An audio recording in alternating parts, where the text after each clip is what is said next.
பத்மமெனத்திகள் பைங்களுந்தன் பல்லவமே விரலம் பாவனமாகிய பைந்துவராடை பதிந்தமரும் கழுகும் முப்பொறி நூலொடு முன்கையிலேந்திய முக்கோள் தன்னழகும் முன்னவர் தந்திடும் முருகள் இறைந்திடும் முருவல் நிலாவழகும் கற்பகமே விழு கருணை பொழிந்திடு கமல கண்ணழகும் காரிசு தன்பழல் சூடிய முடியும் கனநர்சிக முடியும் எப்பொழுதும் எதிராஜன் வடிவடகு என் இதயத்தில் உள்ளதால் இல்லை எனக்கெதிர் இல்லை எனக்கெதிர் இல்லை எனக்கெதிரே.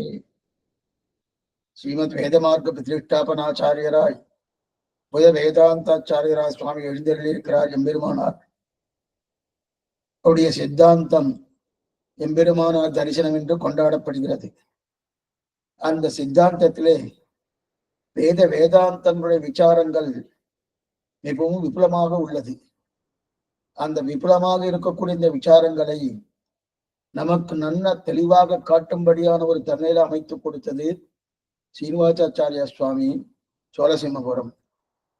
அதற்கு யதீந்திரமத தீபிகா என்கிற ஆச்சரியமான ஒரு பெயரை இட்டு யதீந்திரனுடைய மதம் என்ன என்பதை தெளிவுபடுத்தி வருகிறார். அது 10 அவதாரங்களாக கொண்டாடப்படுகிறது. அதிலே நாம் 8வது அவதாரத்தை அனுபவித்துக் கொண்டிருக்கிறோம். அதாவது ஜீவாத்மா என்றது.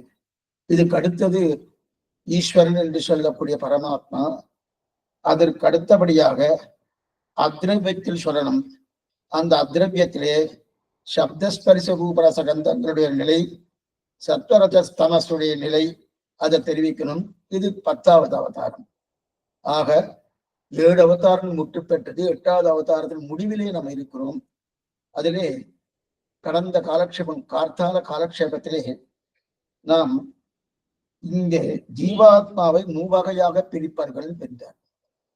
3 வகையாக பிரிப்பது பத்த ஜீவாத்மா, முக்த ஜீவாத்மா, நித்திய ஜீவாத்மா என்று 3 வகைப்பட்டவர்கள். பத்த ஜீவாத்மானா நாம் அத்தனை பேரும், சம்சாரிகள் அத்தனை பேரும் பத்த ஜீவாத்மா அப்படின்னு தெரிவிக்கிறார். அப்படின்னா இந்த சம்சாரம்னா என்ன?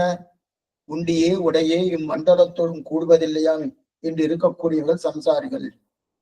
அதிலே முக்த ஜீவாத்மாங்கிறது ஒரு காலத்திலே ஆச்சாரிய அனுகிரகமோ அல்லது தன்னுடைய முயற்சியாலேயோ பகவான் அடைந்து முக்தி பெற்று அங்க ஸ்ரீவைகுண்டத்திலே அனுபவதறிந்த பிரீத்திகாரிய கைங்கரியம் பண்ணக்கூடிய ஜீவாத்மாவுக்கு முக்த ஜீவாத்மான்னு பேர். நித்திய ஜீவாத்மான்றது அவர்களுக்கு இந்த சம்சார சம்பந்தமே இல்லை. இந்த சம்பந்தமே இல்லாமல் அவர்கள் எப்பொழுதும் அங்கே இருந்து பகவானை சதாபஸ்யந்தி சூரஜகா என்று சொல்லக்கூடிய அந்த நிலையை அனுபவிக்கிறார்கள். அந்த அனுபவ நிலையை தான் நித்தியர்கள் தெரிவிக்கிறார்கள். அதிலே பக்தனை 2ஆக பிரித்தார், புபுட்சு முமுட்சு என்று. புபுட்சுன்னா தன்னுடைய அனுபவம், அதாவது சாப்பிடக்கூடிய விஷயத்திலேயே ஆசை இருக்கிறவன் புபுட்சு. எதை சாப்பிடுவான்? சரீரத்துக்கு தேவையான அனுபவத்தை, அதாவது அர்த்தத்திலும் பணம் சம்பாதிப்பதிலும் தன்னுடைய சரீரத்துக்கு தேவையான அனுபவத்தையும் கொடுப்பவன் தான் புபுட்சு. அந்த புபுட்சு சொன்னார். அந்த புபுட்சுவிலே மறுபடியும் 2ஆக பிரிக்கிறார். அர்த்த காம பரன் என்றும் தர்ம பரன் என்றும் பிரிக்கிறார். அர்த்த காம பரன்னா தான் அர்த்தத்துக்கும், இப்ப பார்த்த விஷயம்தான், அர்த்தத்துக்கும் காமத்துக்கும் என்ன? தன்னுடைய சரீர அனுபவத்துக்கு எது தேவையோ சாப்பிடுறது, அதற்கு மேல தூங்குவது, சரீரத்துக்கு எது எது தேவையோ அனுகூலமாக இருக்கிறதெல்லாம் காமம்னு பேரு. அர்த்தம்னா சம்பாதிப்பது, அது பாகம். அதுக்கு மேல தர்மபரன். அந்த தர்மபரனா இருக்கக்கூடியவன், அந்த தர்மபரன் தர்ம சிந்தனையோடு பண்ணுவான். ஆனா அர்த்த காம பரனுக்கும் தர்ம பரனுக்கும் இருக்கக்கூடிய வித்தியாசம் என்னன்னா, அர்த்த காம பரன் அவன் என்ன பண்ணுவான்னால் தேகமே ஆத்மான்னு நினைப்பான். தர்மபரன் தேகம் வேறு ஆத்மா வேறு என்று நினைப்பான். இப்ப அந்த தர்மபரனை 2ஆக பிரிக்கிறார்கள். 2ஆக பிரிக்கிறான்னா, அவன் தர்மம் பண்ணமானோ, தர்மம் பண்ணணும்னாலே அவனுக்கு புண்ணியம் பாபம் இதெல்லாம் தெரியும்.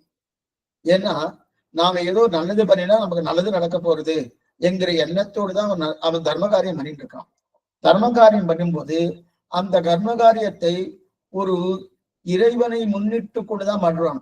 அப்படி முன்னிட்டு கொண்டு படும்போது அதை ரெண்டா பிரிக்கிறார். என்னன்னா தேவதாந்த பரனாக தேவதாந்திரனை முன்னிட்டு கொண்டு இருக்கக்கூடிய தர்ம காரியம், பகவானை முன்னிட்டு கொண்டு இருக்கக்கூடிய தர்ம காரியம் அப்படின்னு தெரிகிறார். தேவதாந்திரத்தை முன்னிட்டு கொண்டு தர்ம காரியம், பகவானை முன்னிட்டு கொண்டு தர்ம காரியம் பண்ண. ஏன்னா தேவதாந்திரங்களை பற்றுபவர்கள் பகவானை பற்றுபவர்கள் ரெண்டு. வேறு தேவதையை பற்றியும் தர்மம் பண்ணலாம், ஸ்ரீமன் நாராயணனை பற்றியும் தர்மம் பண்ணலாம். வேறு தேவதைன்னு யார் சுவாமி? பிரம்மா, ருத்ரன், இந்திரன், அக்னி, வாயு, குபேரன் இவர்களை முன்னிட்டு கொண்டு பண்ணலாம். அதே போல அவெல்லாம் தேவதாந்திர பரர்கள், தேவதாந்திரனை ஆராதிக்கக்கூடிய பரர்கள். அப்ப அதுலயே ஸ்ரீமன் நாராயணனையை பரதேவதையாக கொண்டவர்கள் இவர்கள் யாருன்னா இவர்களும் பண்றா. இவர்கள் எப்படி பண்றா? தர்ம காரியம் பண்றா. எப்படிப்பட்ட தர்ம காரியம்? அர்த்தகா, ஜிக்ஞாசு, அர்த்தார்த்தி அப்படின்னு இருக்கு. அப்படின்னா ஆர்த்தன் அர்த்தார்த்தி ரெண்டு. இவா ரெண்டு பேரும் ஐஸ்வர்யார்த்தி. ஐஸ்வர்யார்த்தி. ஜிக்ஞாசு என்பவன் கைவல்யார்த்தி. இதெல்லாம் காத்தால நம்ம பார்த்தோம், இருந்தாலும் மறந்து போயிடுன்றதுக்காக மறுபடியும் சொல்லிட்டு இருக்கேன். ஜிக்ஞாசு என்பவன் கைவல்யார்த்தி. ஐஸ்வர்யார்த்தி கைவல்யார்த்தி ரெண்டு பேருமே பகவானை பற்றினவர்கள், பகவான் ஸ்ரீமன் நாராயண பற்றினவர்கள். ஆனா தர்மத்தில்தான் அவளுக்கு எண்ணம். தர்மம் பண்ணணும் தர்மம் பண்ணணும் தர்மம் பண்ணணும் என்றுதான் அவளுக்கு எண்ணம். அப்படின்னா தேகாத்ம அபிமானம் இல்லாதவர்கள்னு அர்த்தம். அவளுக்கு தேகாத்ம அபிமானமே இருக்காது. எப்ப தர்மம் பண்ணணும்? அப்ப தேகம் வேறு ஆத்மா வேறு என்கிற நிலை அவளுக்கு தெரியுது. தெரியறது மட்டுமல்ல, இது புண்ணிய காரியம், இது பாப காரியம், அதெல்லாம் தெரிஞ்சே அவ பண்ணிட்டு இருக்கா. அப்ப தேகாத்த அபிமானம் இல்லாதவன். அப்படின்னா அர்த்த காமன் தேகாத்த அபிமானம் இருக்கிறவன் அர்த்தம். அர்த்த காமன்னா பணம் சம்பாதிக்கிறோம் என்கிற எண்ணத்தோடு இருப்பவன், தன்னுடைய சரீரத்துக்கு தேவையானது நன்னா அனுபவிக்கணும் என்கிற எண்ணத்தோடு இருப்பவன், அவன் தேகாத்ம அபிமானத்தோடு இருப்பவன் அப்படின்னு அர்த்தம்.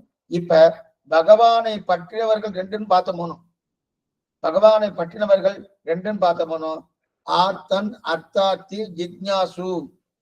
இதுல ஆர்த்தன் இது பகவானை பற்றினவர் ரெண்டுக்குள்ளேயே ஸ்ரீமன் நாராயணனை பற்றினவர்களுக்கு தான் ஆர்த்தன் அர்த்தார்த்தி ஜிக்ஞாசு.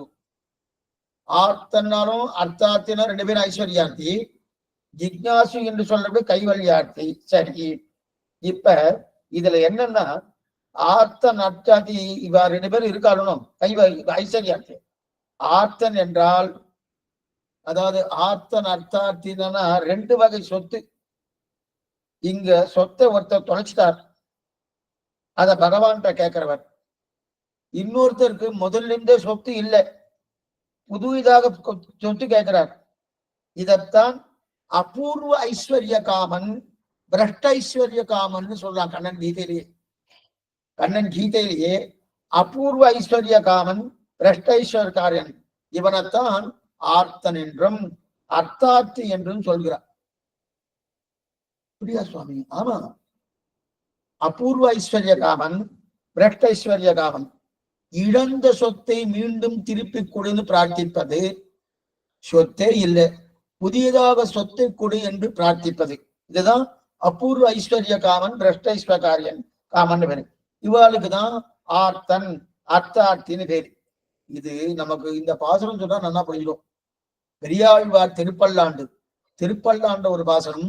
அண்டக்குலத்துக்கு அதிபதியாகி அசுரராக்கதரை விண்டக்குலத்தை எடுத்து கலைந்த இடிகேசன் தனக்குன்னு ஒரு பாசனம். இந்த பாசனம் உங்களுக்கு எல்லாம் தெரிஞ்ச பாசனம் தான். அந்த பாசனத்துல அண்டாதிபதையே நமகா அசுரசத்ரவே நமகான்னு பிரியபாச்சாரிய வியாக்கியானம். அண்டாதிபதையே நமகான்னா எல்லா அண்டங்களுக்கும் அதிபதியே அப்படின்னு கூப்பிடுறாரு பகவான. எல்லா அண்டங்களுக்கும் அதிபதியே கூப்பிடுறாரு அப்படின்னு பகவான. ஏன் கூப்பிடுறாருன்னா எல்லா சொத்தையும் வச்சுட்டு இருக்கியே, அடியேனுக்கு ஒரு அண்டத்தை கொடுக்கப்படாதா? எத்தனையோ அண்டங்களை வச்சுட்டு இருக்கியனும், ஒரு அண்டத்தை எனக்கு அடியனுக்கு கொடுக்கப்படாதா? இதுதான் என்னது? அண்டாதிபதையே நமகா.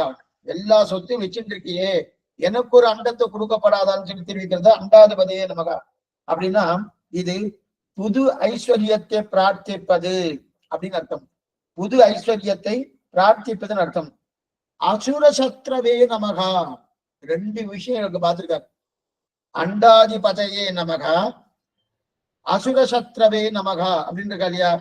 அண்டாதிபதையே நமகான்னா புது ஐஸ்வர்யத்தை பிரார்த்திக்கிறான்னு அர்த்தம். அசுர சத்ரவே நமகான்னா அசுரர்களை அழிக்கிறாயே, எனக்கு சொத்து போயிடுத்து, அந்த அசுரர்களால் எனக்கு சொத்து போயிடுத்து, அதனால எனக்கு விரோதியாக இருக்கக்கூடியவர்கள் என்னுடைய சொத்தை எடுத்துட்டு போயிட்டாலும் அந்த சொத்தை மீட்டு கொடுன்னு அர்த்தம். அப்ப அசுர சத்ருவே நமக்கு அந்த மாதிரி உண்டா சுவாமின்னா, தேவேந்திரன் அசுரர்களை அழித்து, தேவேந்திரன் அசுரர்களை அழித்து என் சொத்தை மீட்டு கொடு அப்படின்னு கேட்டானோ தேவேந்திரன். அதனால்தானே திருவிக்கிரம வாமனவதாரம் பண்ணி திருவிக்கிரமதாரம் எடுத்திருக்கானோ. அப்ப அசுர சத்ரவே நமகா அண்டாதிபதையே நமகான்னு சொன்னா புதுசாக எனக்கு சொத்தை கொடுன்னு பேரு. அப்ப புது ஐஸ்வர்யம். அசுர சத்ரவே நமகான்னா எங்கிட்ட இருந்தது இருந்துன்னு அவ களவாடின்னு போயிட்டா. போன உடனே என்னுடைய சொத்தை அவ திருடின்னு போயிடபடியெல்லாம் களவாடின்னு போயிட்டா.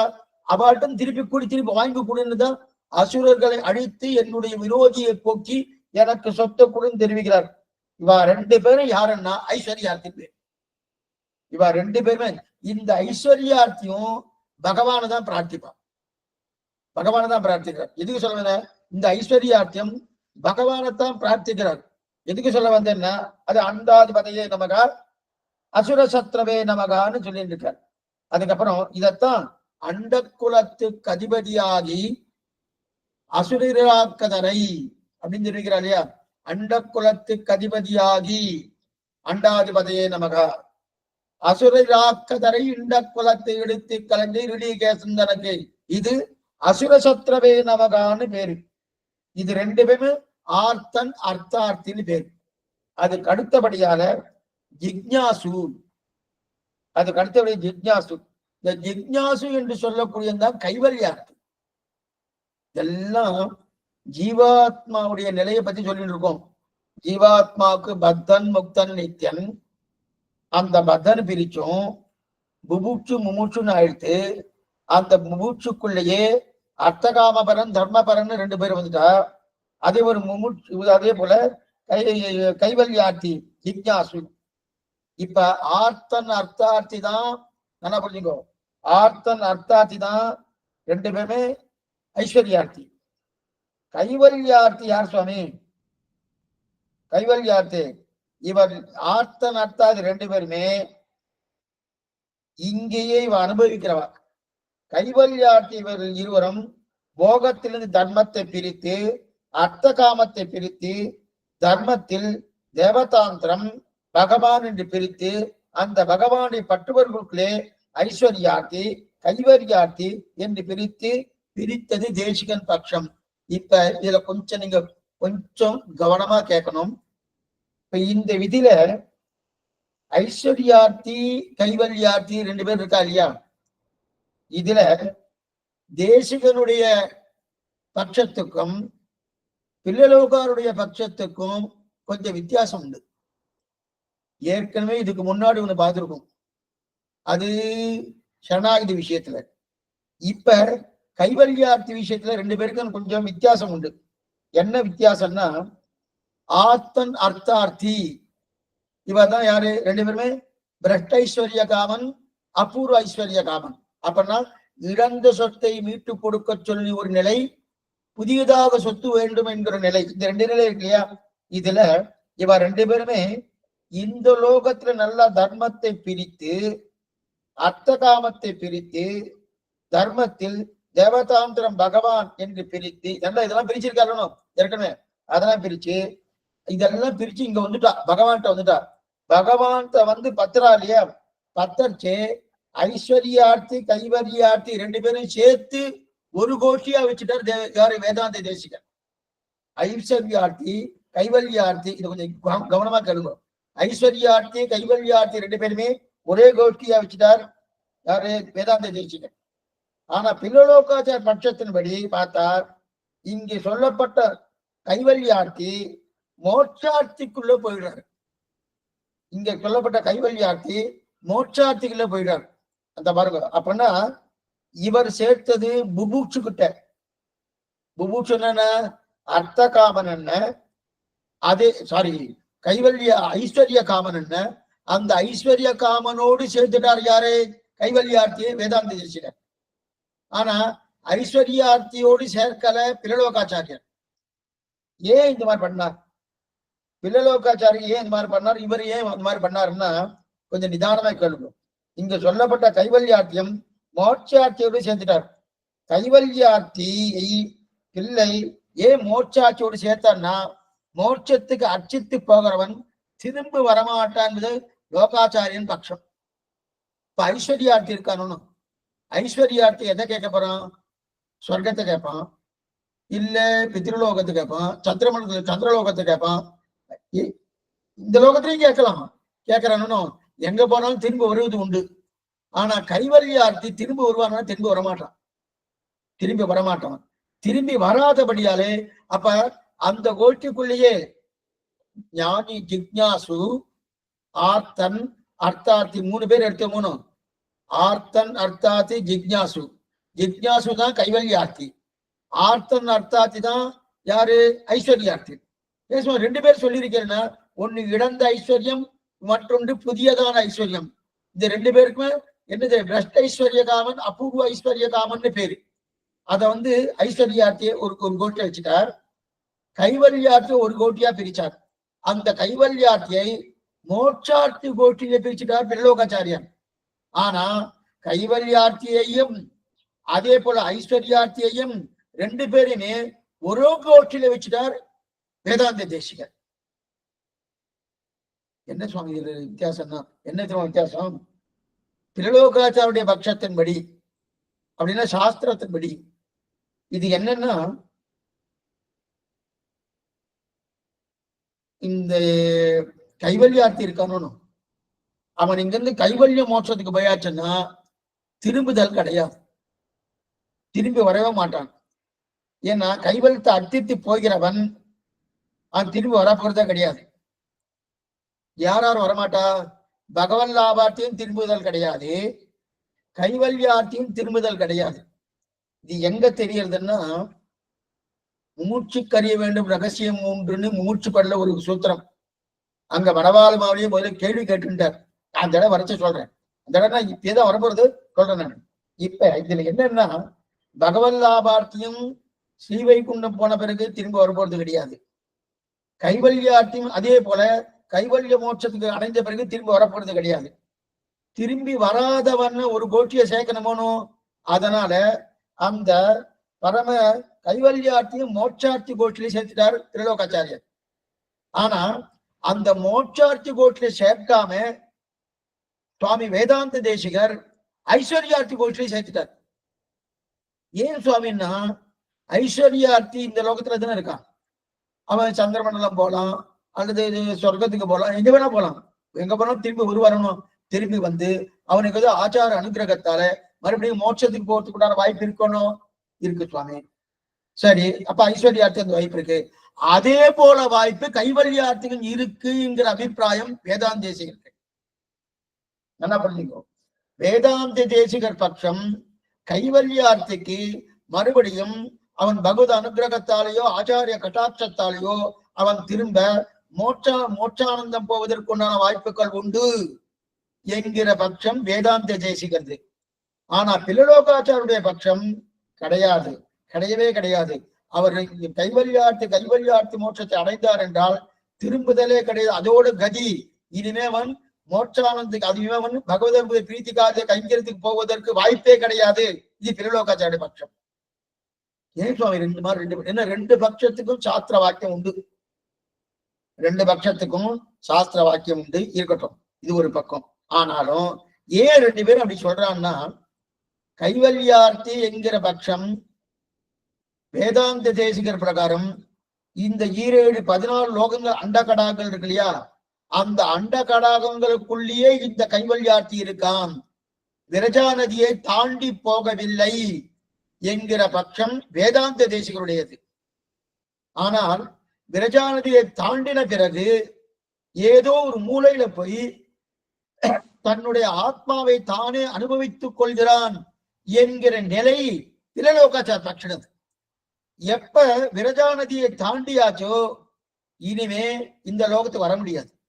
அங்க போயாச்சுன்னா நச்சபுனராவர்த்ததே திரும்புதல் கிடையாது, திரும்புதல் கிடையாதுன்னு சொல்லியிருக்கு. திரும்புதல் கடையிலன்னா என்ன சுவாமி? அப்படியே அவன் வந்து அங்க ஸ்ரீவைகுண்டம் போலாமான? ஸ்ரீவைகுண்டம் போக முடியாது. ஸ்ரீவைகுண்டம் போகணும்னா அதுக்குண்டான கர்மாவை பண்ணணும். அதுக்குண்டான சரணாகதியோ பக்தியோ பிரபக்தியோ ஏதோ ஒண்ணு பண்ணி ஆகணும். பண்ணணும்னா அது கர்மபூமி இல்ல, இந்த லோகத்துல வந்துதான் பண்ணணும். இந்த லோகத்துக்கு வரணும்னா அவனுதான் திரும்புதலே கிடையாது. எப்ப திரும்புதல் கிடையாதோ அதோ கதி என்பது திரிலோகாச்சாரிய பட்சம். வேதாந்த தேசியோட பட்சம் இவன் தான் அங்க போகவே இல்லையே, எங்க விரஜா நதியை தாண்டவே இல்லையே, அதுக்கு முன்னாடியே இருக்கிறானே, அதுக்கு முன்னாடியே கைவல்யார்த்தி, அதுக்கு முன்னாடியே தன்னுடைய ஆத்மாவை தானே அனுபவிச்சுட்டு இருக்கானோ இருக்கிறபடியாலே அதனால இவனுக்கு போவதற்குண்டான வாய்ப்புகள் உண்டு என்று தெரிவிப்பது எது? வேதாந்த தேசிகர் பட்சம். ஆனா இது என்னப்பா, அதனாலதான் என்ன பண்ணார்? ஆர்த்தன் அர்த்தார்த்தி என்று சொல்லக்கூடிய ஐஸ்வர்யார்த்தி, அந்த ஐஸ்வர்யார்த்தி கோட்டிலே சேர்த்துட்டார் வேதாந்த தேசிகர் கைவல்யார்த்தியை. ஏன்னா ஐஸ்வர்யார்த்தியும் ஒரு காலத்திலே ஏதோ ஆச்சார அனுகிரகத்தாலே பகவத் அனுகிரகத்தாலவோ அவன் ஏதோ திருந்தி பகவத் அனுபவ பிரீத்திகாரிய கைந்தரித்துக்காக ஸ்ரீவைகுண்டம் போவதற்குண்டான வாய்ப்புகள் உண்டு ஐஸ்வர்யார்த்திக்கு. அதே போல கைவல்யார்த்திக்கும் உண்டு என்கிற பட்சத்தை வைத்துக் கொண்டு அதனால ஐஸ்வர்யார்த்தி கோட்டிலேயே யார கைவல்யார்த்தியை சேர்த்துட்டார், அதே கோட்டிலே சேர்த்துட்டார். ஆனா பிரலோகாச்சார அந்த கோட்டை சேர்க்காம மோட்சார்த்தி கோட்டை சேர்த்துக்கா கைவல்யார்த்தியே. நான் மோட்சத்துக்கு போகுவன் திரும்புவது கிடையாது, எப்ப திரும்புதல் கிடையாதோ. அதனால்தான் இவரே சுவாமி பெரியாழ்வாரே என்ன பண்றார்?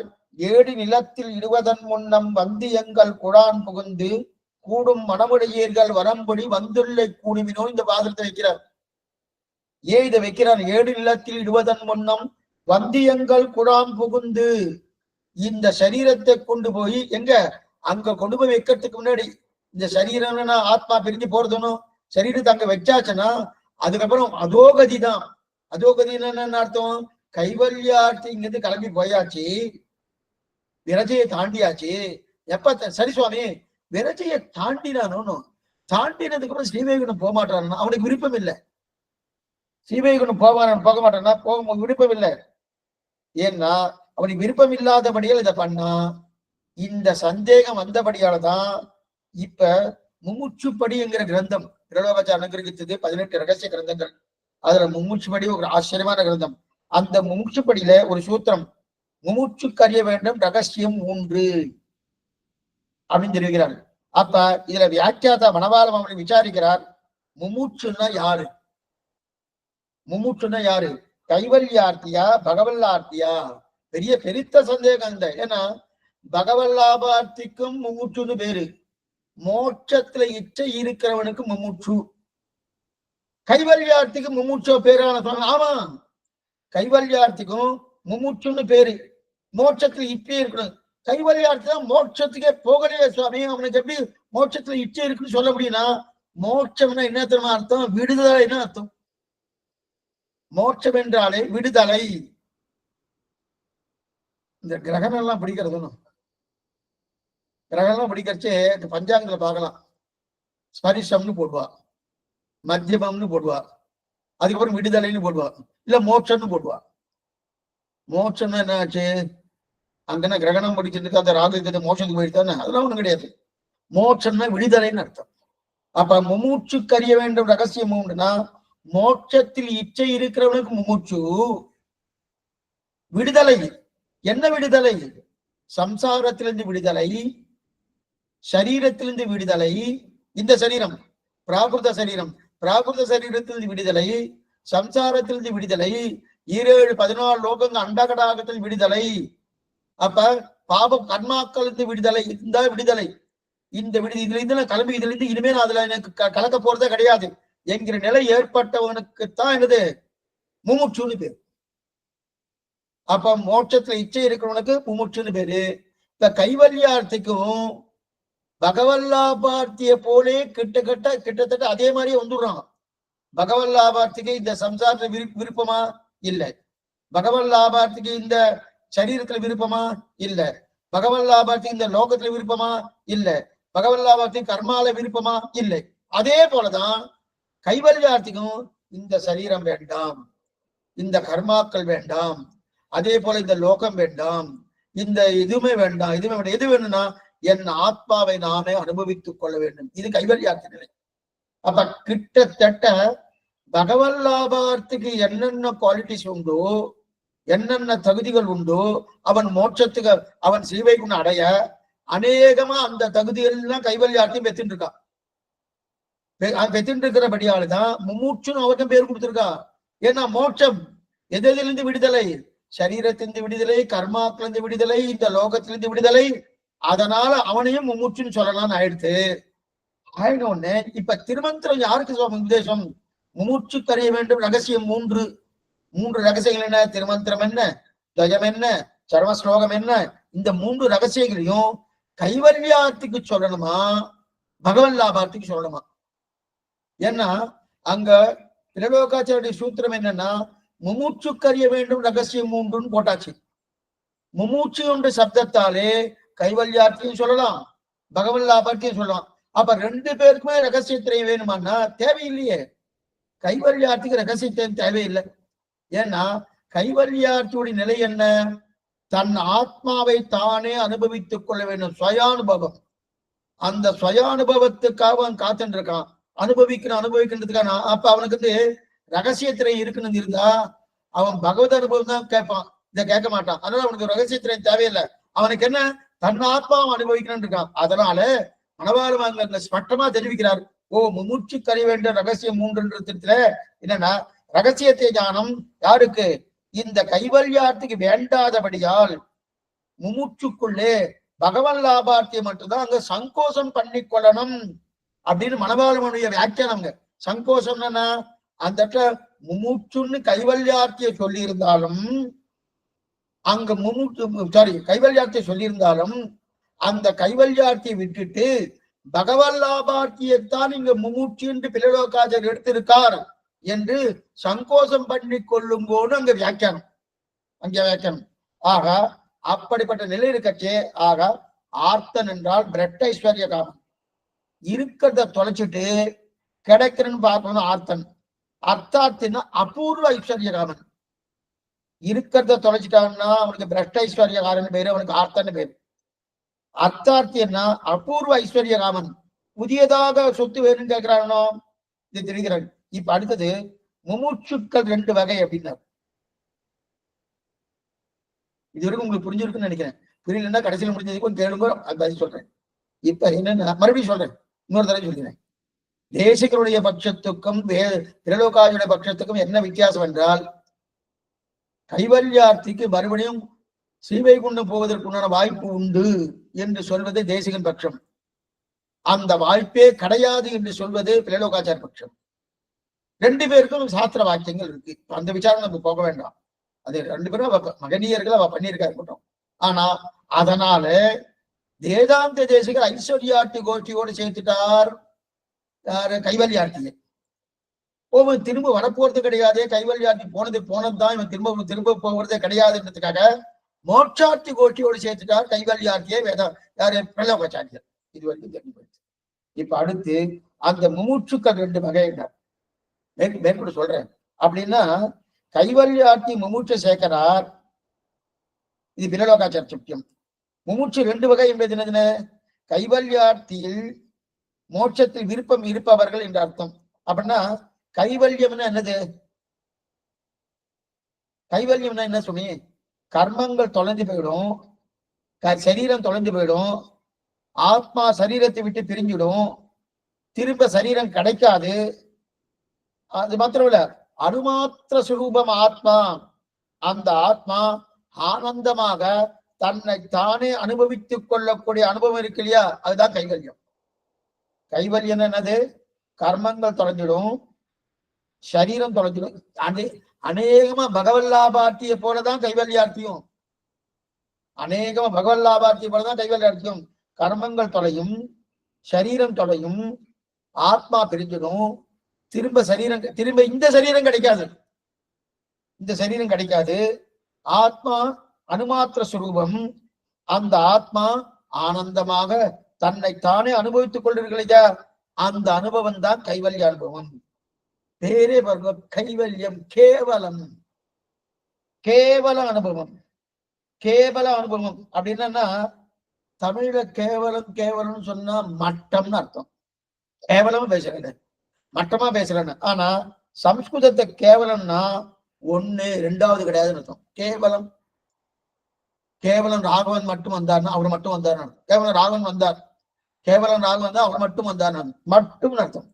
சம்ஸ்கிருதத்துல கேவலம்னா மட்டும்னு அர்த்தம். தமிழ்ல கேவலம்னா மட்டம், மட்டம் அர்த்தம். இப்ப நம்ம சம்ஸ்கிருத கேவலம் தான் சொல்லிட்டு இருக்கோம்.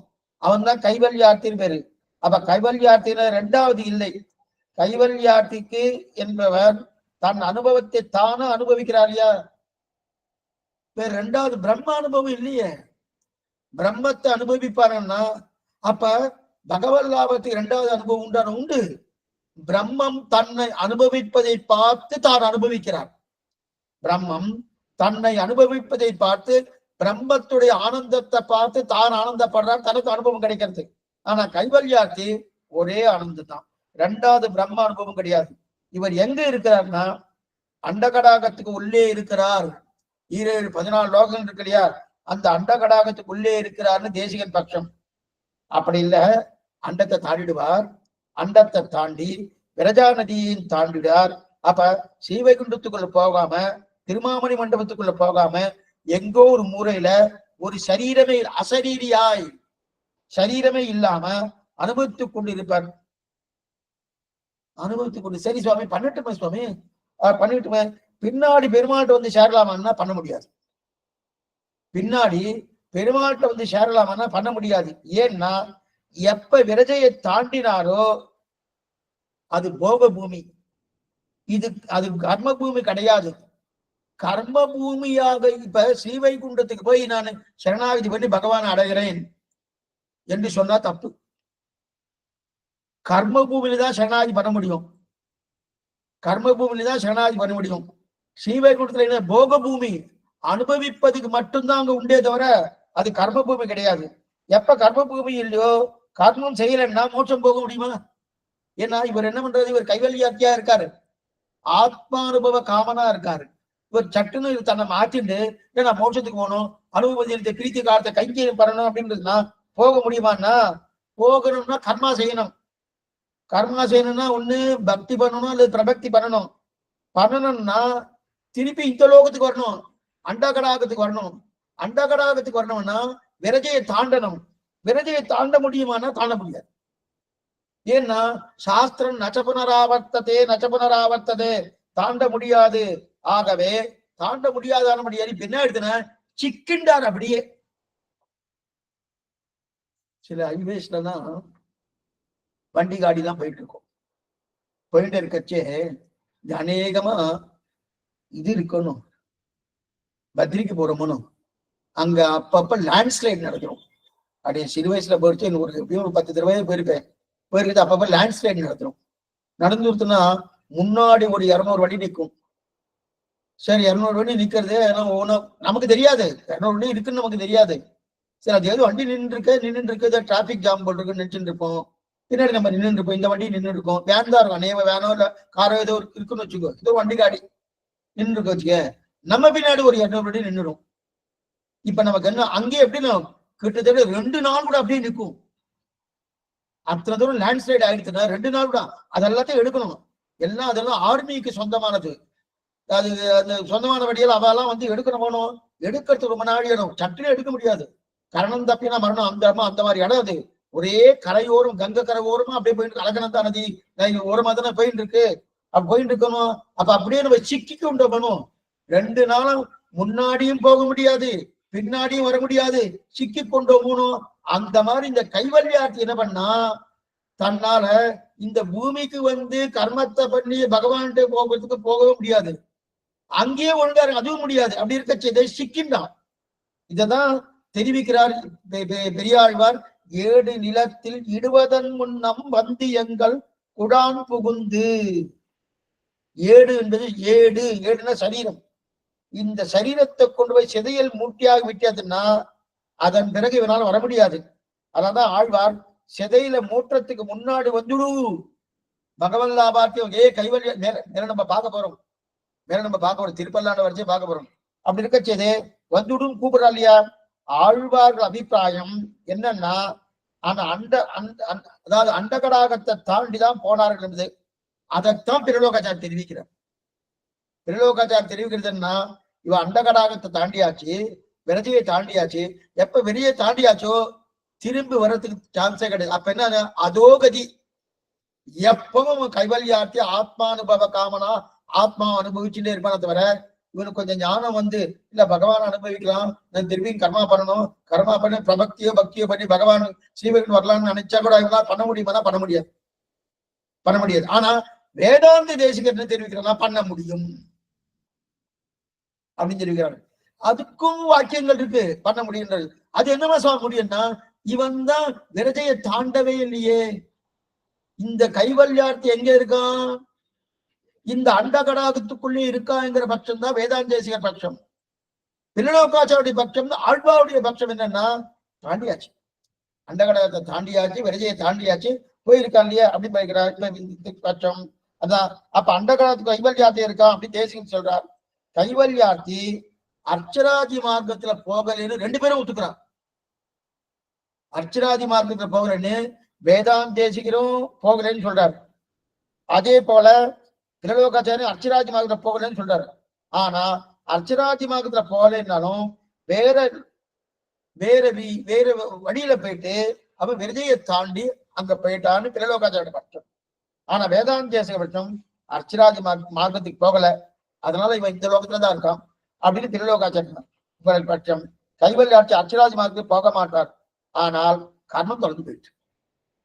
கர்மம் தான் தெரிஞ்சுக்கு, கர்மத்தை தொலைச்சிட்டார். கைவல்யாட்சி கர்மத்தை தொலைச்சார். கர்மத்தை எல்லாம் தொலைச்சுட்டு பகவானை அனுபவிக்கவில்லாத நிலை இருக்கு. சரி சுவாமி, பகவானை கர்மங்கள் தானே. இப்ப பகவானை நம்ம நினைக்காததுக்கு எது காரணம்? நம்ம பாரத தேசத்திலே கிட்டத்தட்ட இன்னைக்கு 140 கோடின்னு சொல்றோம். அத்தனை பேரும் அதுல எத்தனை பேர் நினைக்கிறா? யாரோ நினைக்கிறா வச்சுக்க, சரி பேர் நினைக்கலையோ. நினைக்காததுக்கு என்ன காரணம்? நினைக்காத கர்மங்கள் தானே காரணம். அப்ப கர்மம் தொலைஞ்சிட்டோம். ஜாகிரதையா நீங்க கேட்கணும். கர்மம் தான் தொலைஞ்சிட்டு, கைவல்யார்த்தி கர்மம் தொலைஞ்சிட்டேன்னா அப்ப பகவானை அனுபவிக்க வேண்டாமா? பகவான் அனுபவிக்க வேண்டாமா? எப்ப அனுபவிக்க வேண்டாமா? அவனுக்கு விருப்பம் இல்லையே. அவன் கர்மம் தான் தொலைஞ்சிட்டேன். இத்தனை நாள் கர்மா இருந்தபடியால தான் பகவானை அனுபவிக்க ஓட்டாமல் அதுதான் தடுத்தது.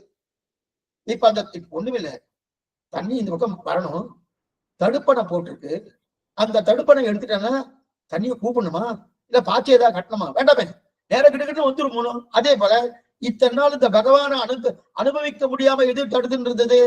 என்னுடைய கர்மா. இப்ப கைவல்யாட்டு கர்மா தொலைஞ்சிருச்சு. கர்மா தொலைஞ்சிட்டோனும் இப்ப பகவானை அனுபவிக்கணும் என்கிற விருப்பம் இவனுக்கு வந்துருமோனுன்னா வரலையே. இவனுக்கு அதுல விருப்பம் இல்லையே. ஏன்னா இந்த இடத்துல பாருங்க, ரொம்ப முக்கியமான இடம், ரொம்ப சாஸ்திரோக்தமான இடம், கொஞ்சம் முக்கியமான பாயிண்ட் இது. இந்த இடத்துல ஜீவ சுவாதந்திரம் ரொம்ப முக்கியம். பகவான் ஜீவ சுவாதந்திரத்தை பார்க்கிறார். ஜீவ சுவாதந்திரம் ரொம்ப முக்கியம். நான் எதை அனுபவிக்க ஆசைப்பட்டேன் என்பது முக்கியம். நாம சரணாகதி பண்ணினா கூட என்ன பேரு தப்பாது என்று துணிந்திருக்கை பேற்றுக்கு தொரிக்கை, எனக்கு கிடைக்கணுமே கிடைக்கணுமே கிடைக்கணுமே கிடைக்கணுமே ஆசைப்படணும்ன்றாரு, துடிக்கணும்ன்றாரு. ஏன் சுவாமி நான் தான் சரணாகதி ஆயிடுத்தணும்? அதனாலதான் அடிக்கடி சொல்லுவேன், சரணாகதி என்பது ஒரு ரிசர்வேஷன் கிடையாது. சரணாகதி என்னது? அப்ப பகவான் கொடுக்க வந்தா நான் ஏற்றுக்கொள்வதற்குண்டான தகுதி எங்கிட்ட இருக்கு என்பதுதான் சரணாகதி. தகுதி இருக்குன்றதுக்காக மோட்சம் கொடுக்கணுன்ற அவசியம் கிடையாது. அப்ப தகுதி வந்துருச்சுன்னு அர்த்தம், அவ்வளவுதானே தவிர இப்ப எதுக்கு சொல்ல வந்தேன்னா, அதே போல எனக்கு ஆசை இருக்கணுமே, ஆசை இருக்கணுமோ. இப்ப ஆசைப்படலையே. இந்த கைவல்யார்த்தி என்ன பண்ணா, தன்னுடைய கர்மத்தை தொலைச்சிட்டு என் ஆத்மாவை நானே அனுபவிக்கணும், நானே அனுபவிக்கணும். இந்த எண்ணம் தான் இருக்கு. அந்த ஆத்மா பகவானை அனுபவிக்க விரும்பப்படவில்லை.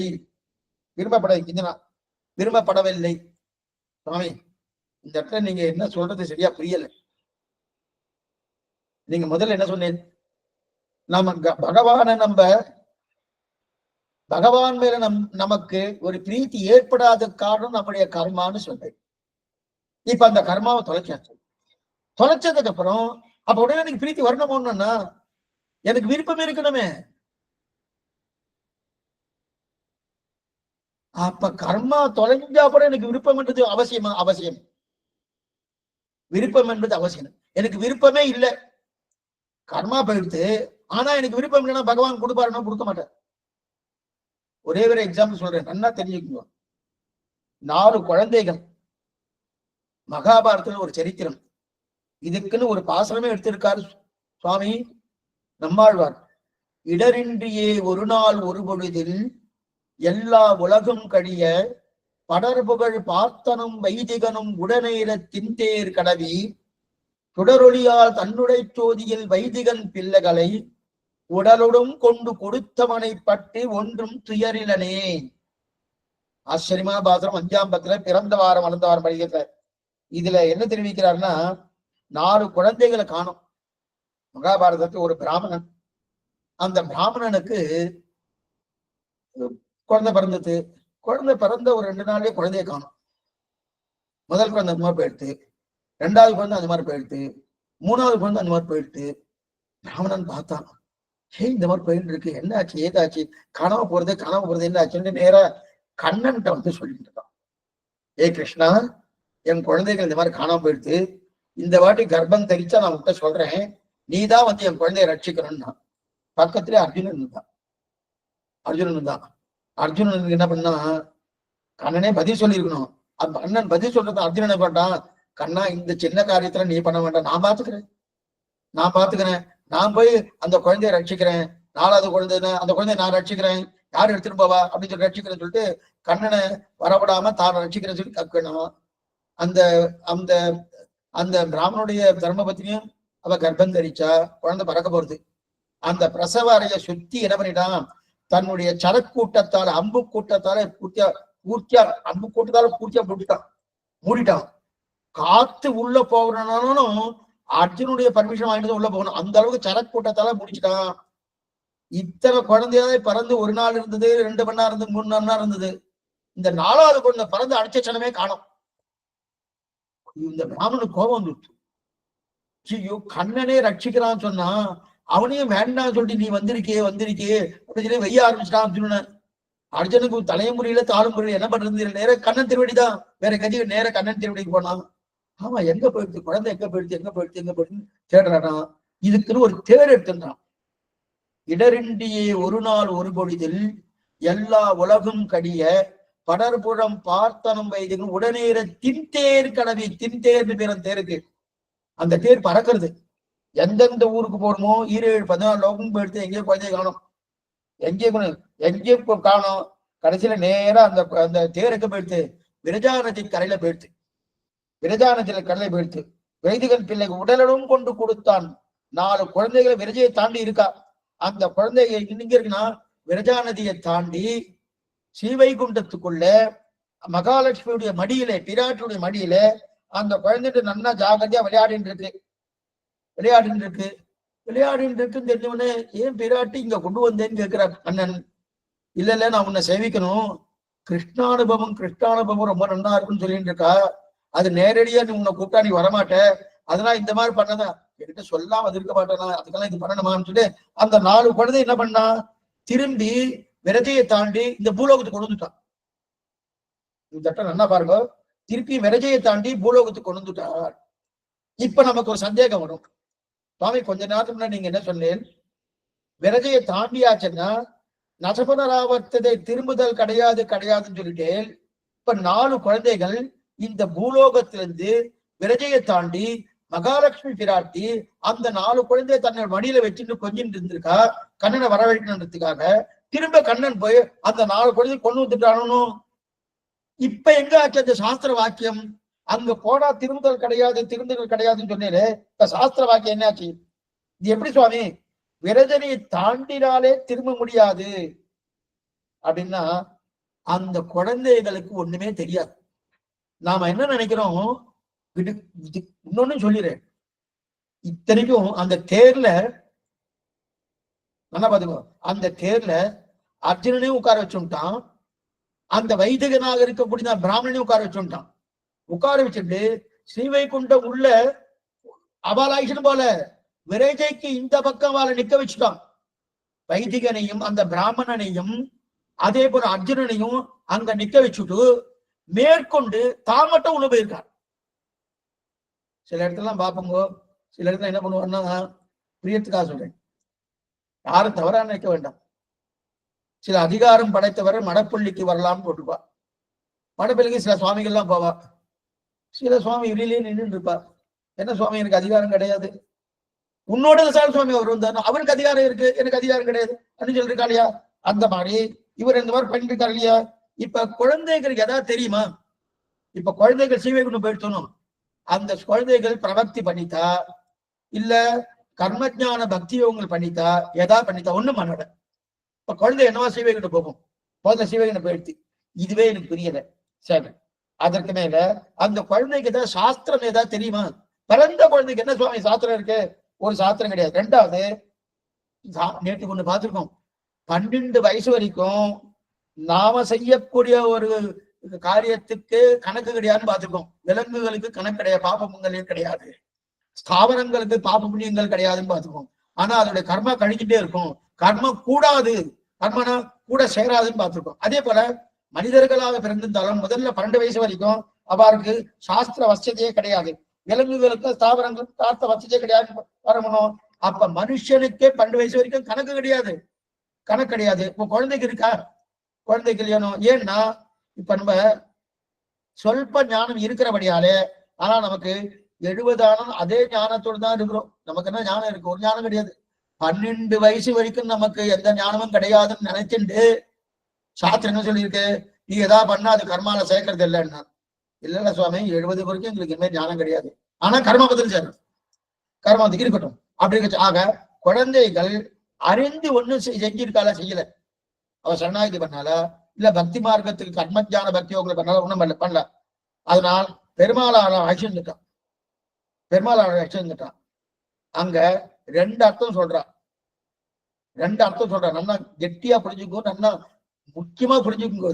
இதுக்குன்னா வாசல் வரைக்கும் இவாள் ஐஷன் வந்திருக்கான், சிவகிட்ட, அதாவது விரஜாநதி வாசல் வரைக்கும் ஐஷன் வந்திருக்கான். யார? அர்ஜுனனே ஐஷன் வந்திருக்கான், அந்த பிராமணனான வைதிகனே ஐஷன் வந்திருக்கான். 2 பேரும் அங்கேயே விட்டுட்டு அவளை உள்ள வரவிடல, அவ வெளியிலேயே இருக்கா, கண்ணன் தான் உள்ள போயிருக்கான். ஆனா ஒண்ணும் தெரியாத குழந்தைகள் இருக்காளியா, அவ உள்ள போயிட்டா. உள்ள போனோன்னு அந்த உள்ள போன குழந்தைகளும் வெளில வந்துடுத்து.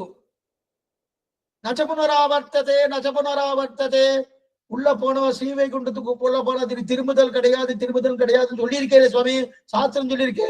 இப்ப கண்ணன் என்னமா கூப்பிட்டு வந்தான், கண்ணன் அதனால கூப்பிட்டு வந்தான், அந்த மாதிரிலாம் சொல்ல முடியாது.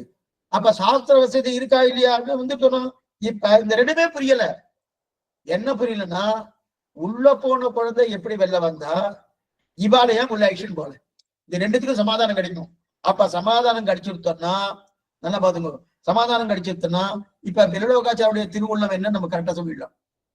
இந்த இடத்துல பாருங்க, அர்ஜுனனையும் வைதிகனையும் இப்ப நாமே எங்கேயோ ஒரு இடத்துக்கு போறோம், சன்னதிக்கு போறோம், சன்னதிக்கு போனோன்னே கிட்டக்க போனோடனே, சுவாமி இவ்வளவு தூரம் வந்துட்டேன், எனக்கு அந்த அப்படி ஐஷன் போகப்படாதா அப்படின்னு பிரார்த்திக்கிறோம். அதே போல சகா, ஆத்ம சகான்னு வேற சொல்றான் அர்ஜுனனை, என்னுடைய ஆத்ம நண்பன் அப்படின்னு கண்ணனே சொல்லிக்கிறான், ஆத்ம சகான்னு சொல்லியிருக்கான். அப்ப ஆத்ம நண்பன் ஐஷன் போயிருக்கலாமோ? ஐஷன் போல. சரி, பிராமணனாவது ஐஷன் போயிருக்கலாமோ? அவனையாவது ஐஷன் போயிருக்கலாமோ? ஐஷன் போல. இந்த தெரியும், அந்த குழந்தைய காட்டிலும் அர்ஜுனுக்கு ஏதாவது கொஞ்சமா தெரியும், அந்த குழந்தையை காட்டிலும் அந்த பிராமணனுக்கு ஏதாவது தெரியும், உள்ள ஐஷனே போல, ஐஷனே போல. அதே போல உள்ள இருக்கிற குழந்தை என்னமா சுவாமி வெளில ஐஷன் வருவா? சாஸ்திர சம்மதமே இல்லையே. இது 2மே புரியல, 2மே புரியல. ஆச்சரியமா அர்த்தம் தெரிவிக்கிறார், நிதானமா கேள்வி, ஆச்சரியமா அர்த்தம் தெரிவிக்கிறார். என்னன்னா, உள்ள போன குழந்தைகள் வெளியே வந்ததுன்னா அவர்கள் எந்த பக்தி பண்ணினா, எந்த பிரபக்தி பண்ணா, அவ ஏதாவது பண்ணிருக்காளா? பிறந்த குழந்தை பக்தி பண்ணாளா? இல்ல. பிரபக்தி பண்ணாளா? இல்ல. எதுவுமே அனுஷ்டிக்கவே இல்லை, அனுஷ்டிக்க வரல, அதனால ஐஷன் வந்துட்டான்.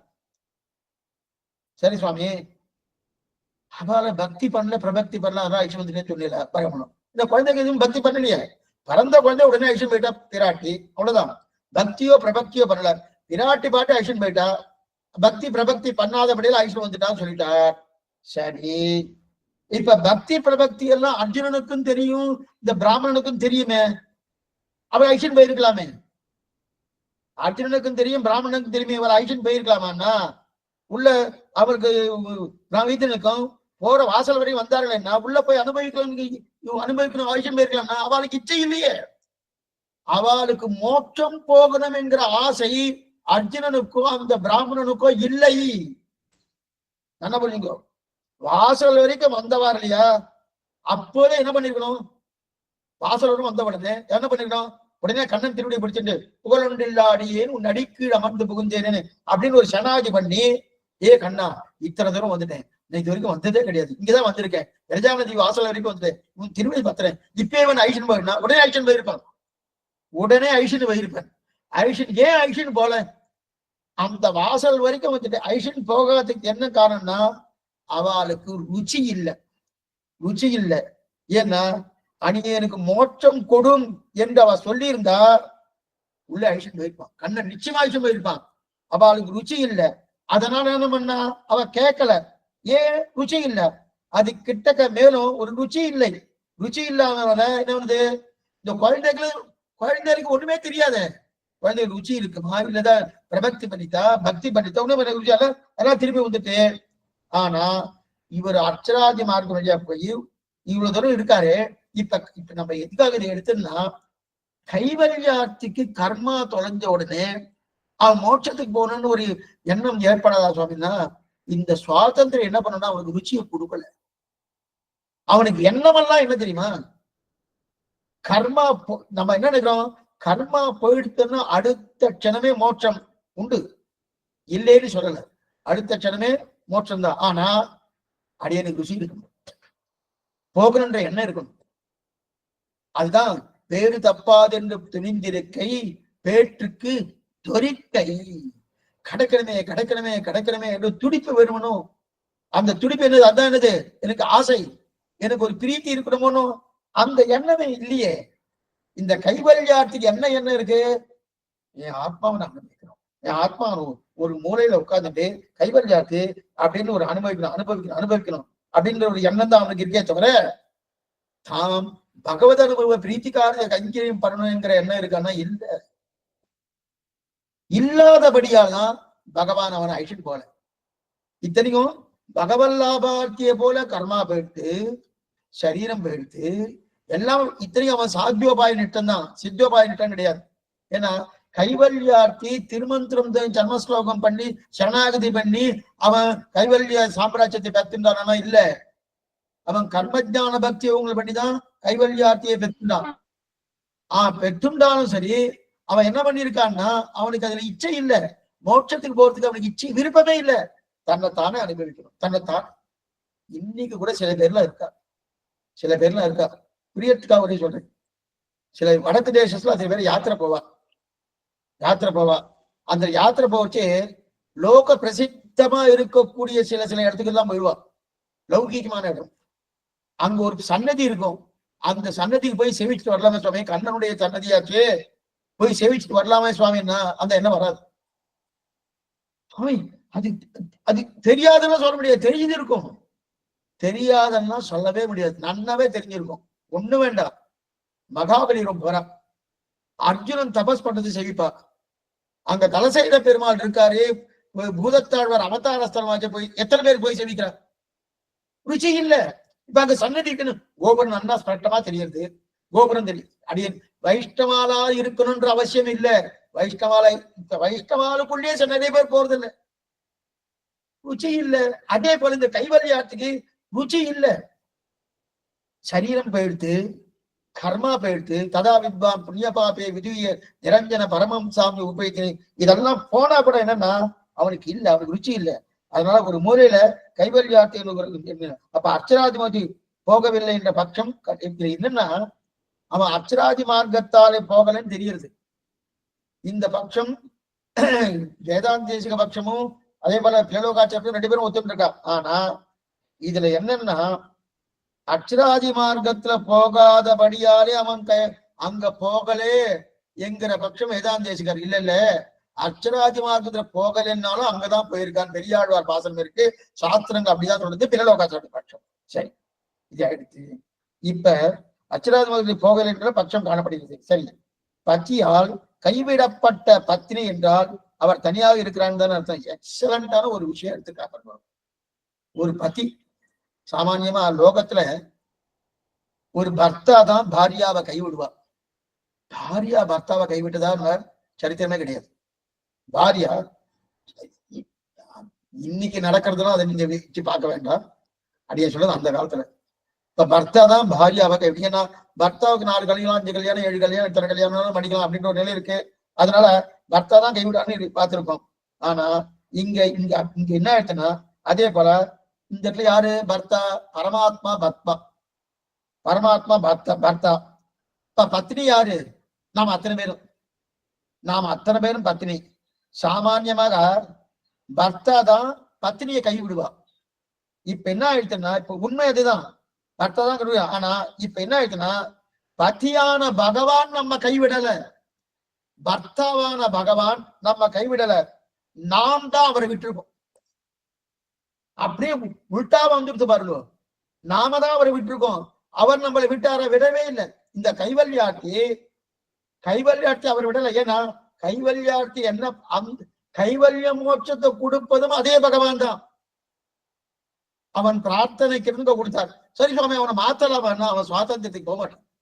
ஏற்கனவே பகவான் என்னன்னா ஒவ்வொருத்தருடைய சுவாதந்திரத்தை மதிக்கிறான் பகவான். ஒவ்வொரு அப்ப நான் சரணாகி பண்ணா நீதான் ஃபுல்லா சமர்ப்பிச்சுடுறியே, நீ எல்லாம் என்னையும் உன்னுடையவையும் உன் சக்கரப்படி ஒட்டி கொண்டு நின் அருளே புரிந்திருந்தேன் அப்படின்னு இருக்கணும். அப்ப என்கிட்ட சுவாதந்திரம் இல்லை. அப்ப என்னுடைய சுவாதந்திரத்தை எதிர்பார்க்க மாட்டான். என்கிட்ட பரதந்திரனான தன்மை வந்துட்டு அப்ப அவன் சுவாதந்திரத்தை ஏறிட்டு கொண்டு எனக்கு நன்மை பண்ணுவான்.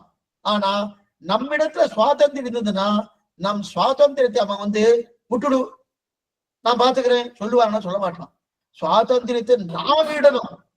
அந்த தன்மை கைவல்யாட்டி விட்டான்னா விடல. அப்ப என்ன ஆகுது? அவன் சுவாதந்திரத்துக்கு அனுகுணமாக என்ன பண்றான்? இதுல ருச்சி இல்லை, பகவான் லாபார்த்தியா போறதுக்கு ருச்சி இல்லை. ருச்சி இல்லாதபடியாதே அந்த கைவல்ய மோட்சத்தையே பகவான் கொடுக்குறான். அவனுக்கு என்ன தேவையோ அது கொடுத்துறாரு. அதனால்தான் அந்த பகவானுடைய திருவடியை பத்துவது கூட ஆச்சாரிய திருவடி பத்துவதே அவருடனே சொல்லிடுவார்.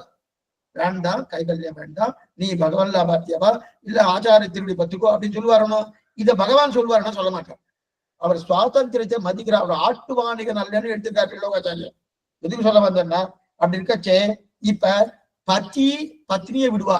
இங்க பதியை விட்டுட்டா.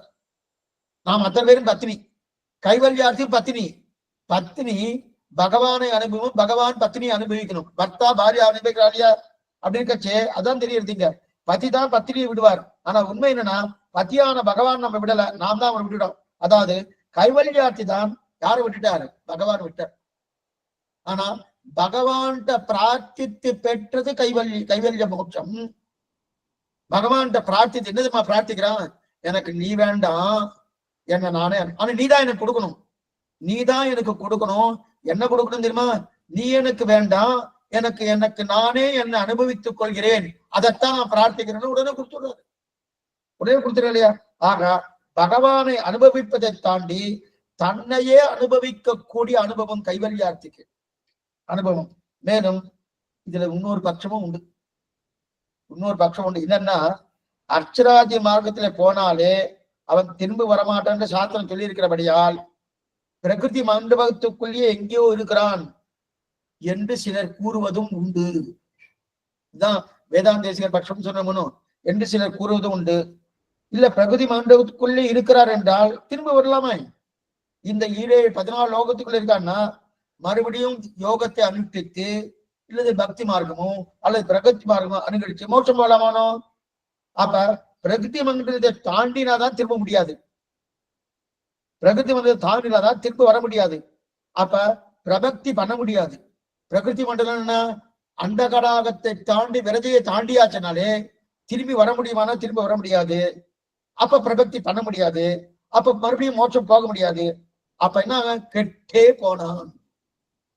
இந்த கைவல்யார்த்தி கெட்டே போனானது. இப்ப இது வரைக்கும் பார்த்துட்டோம்.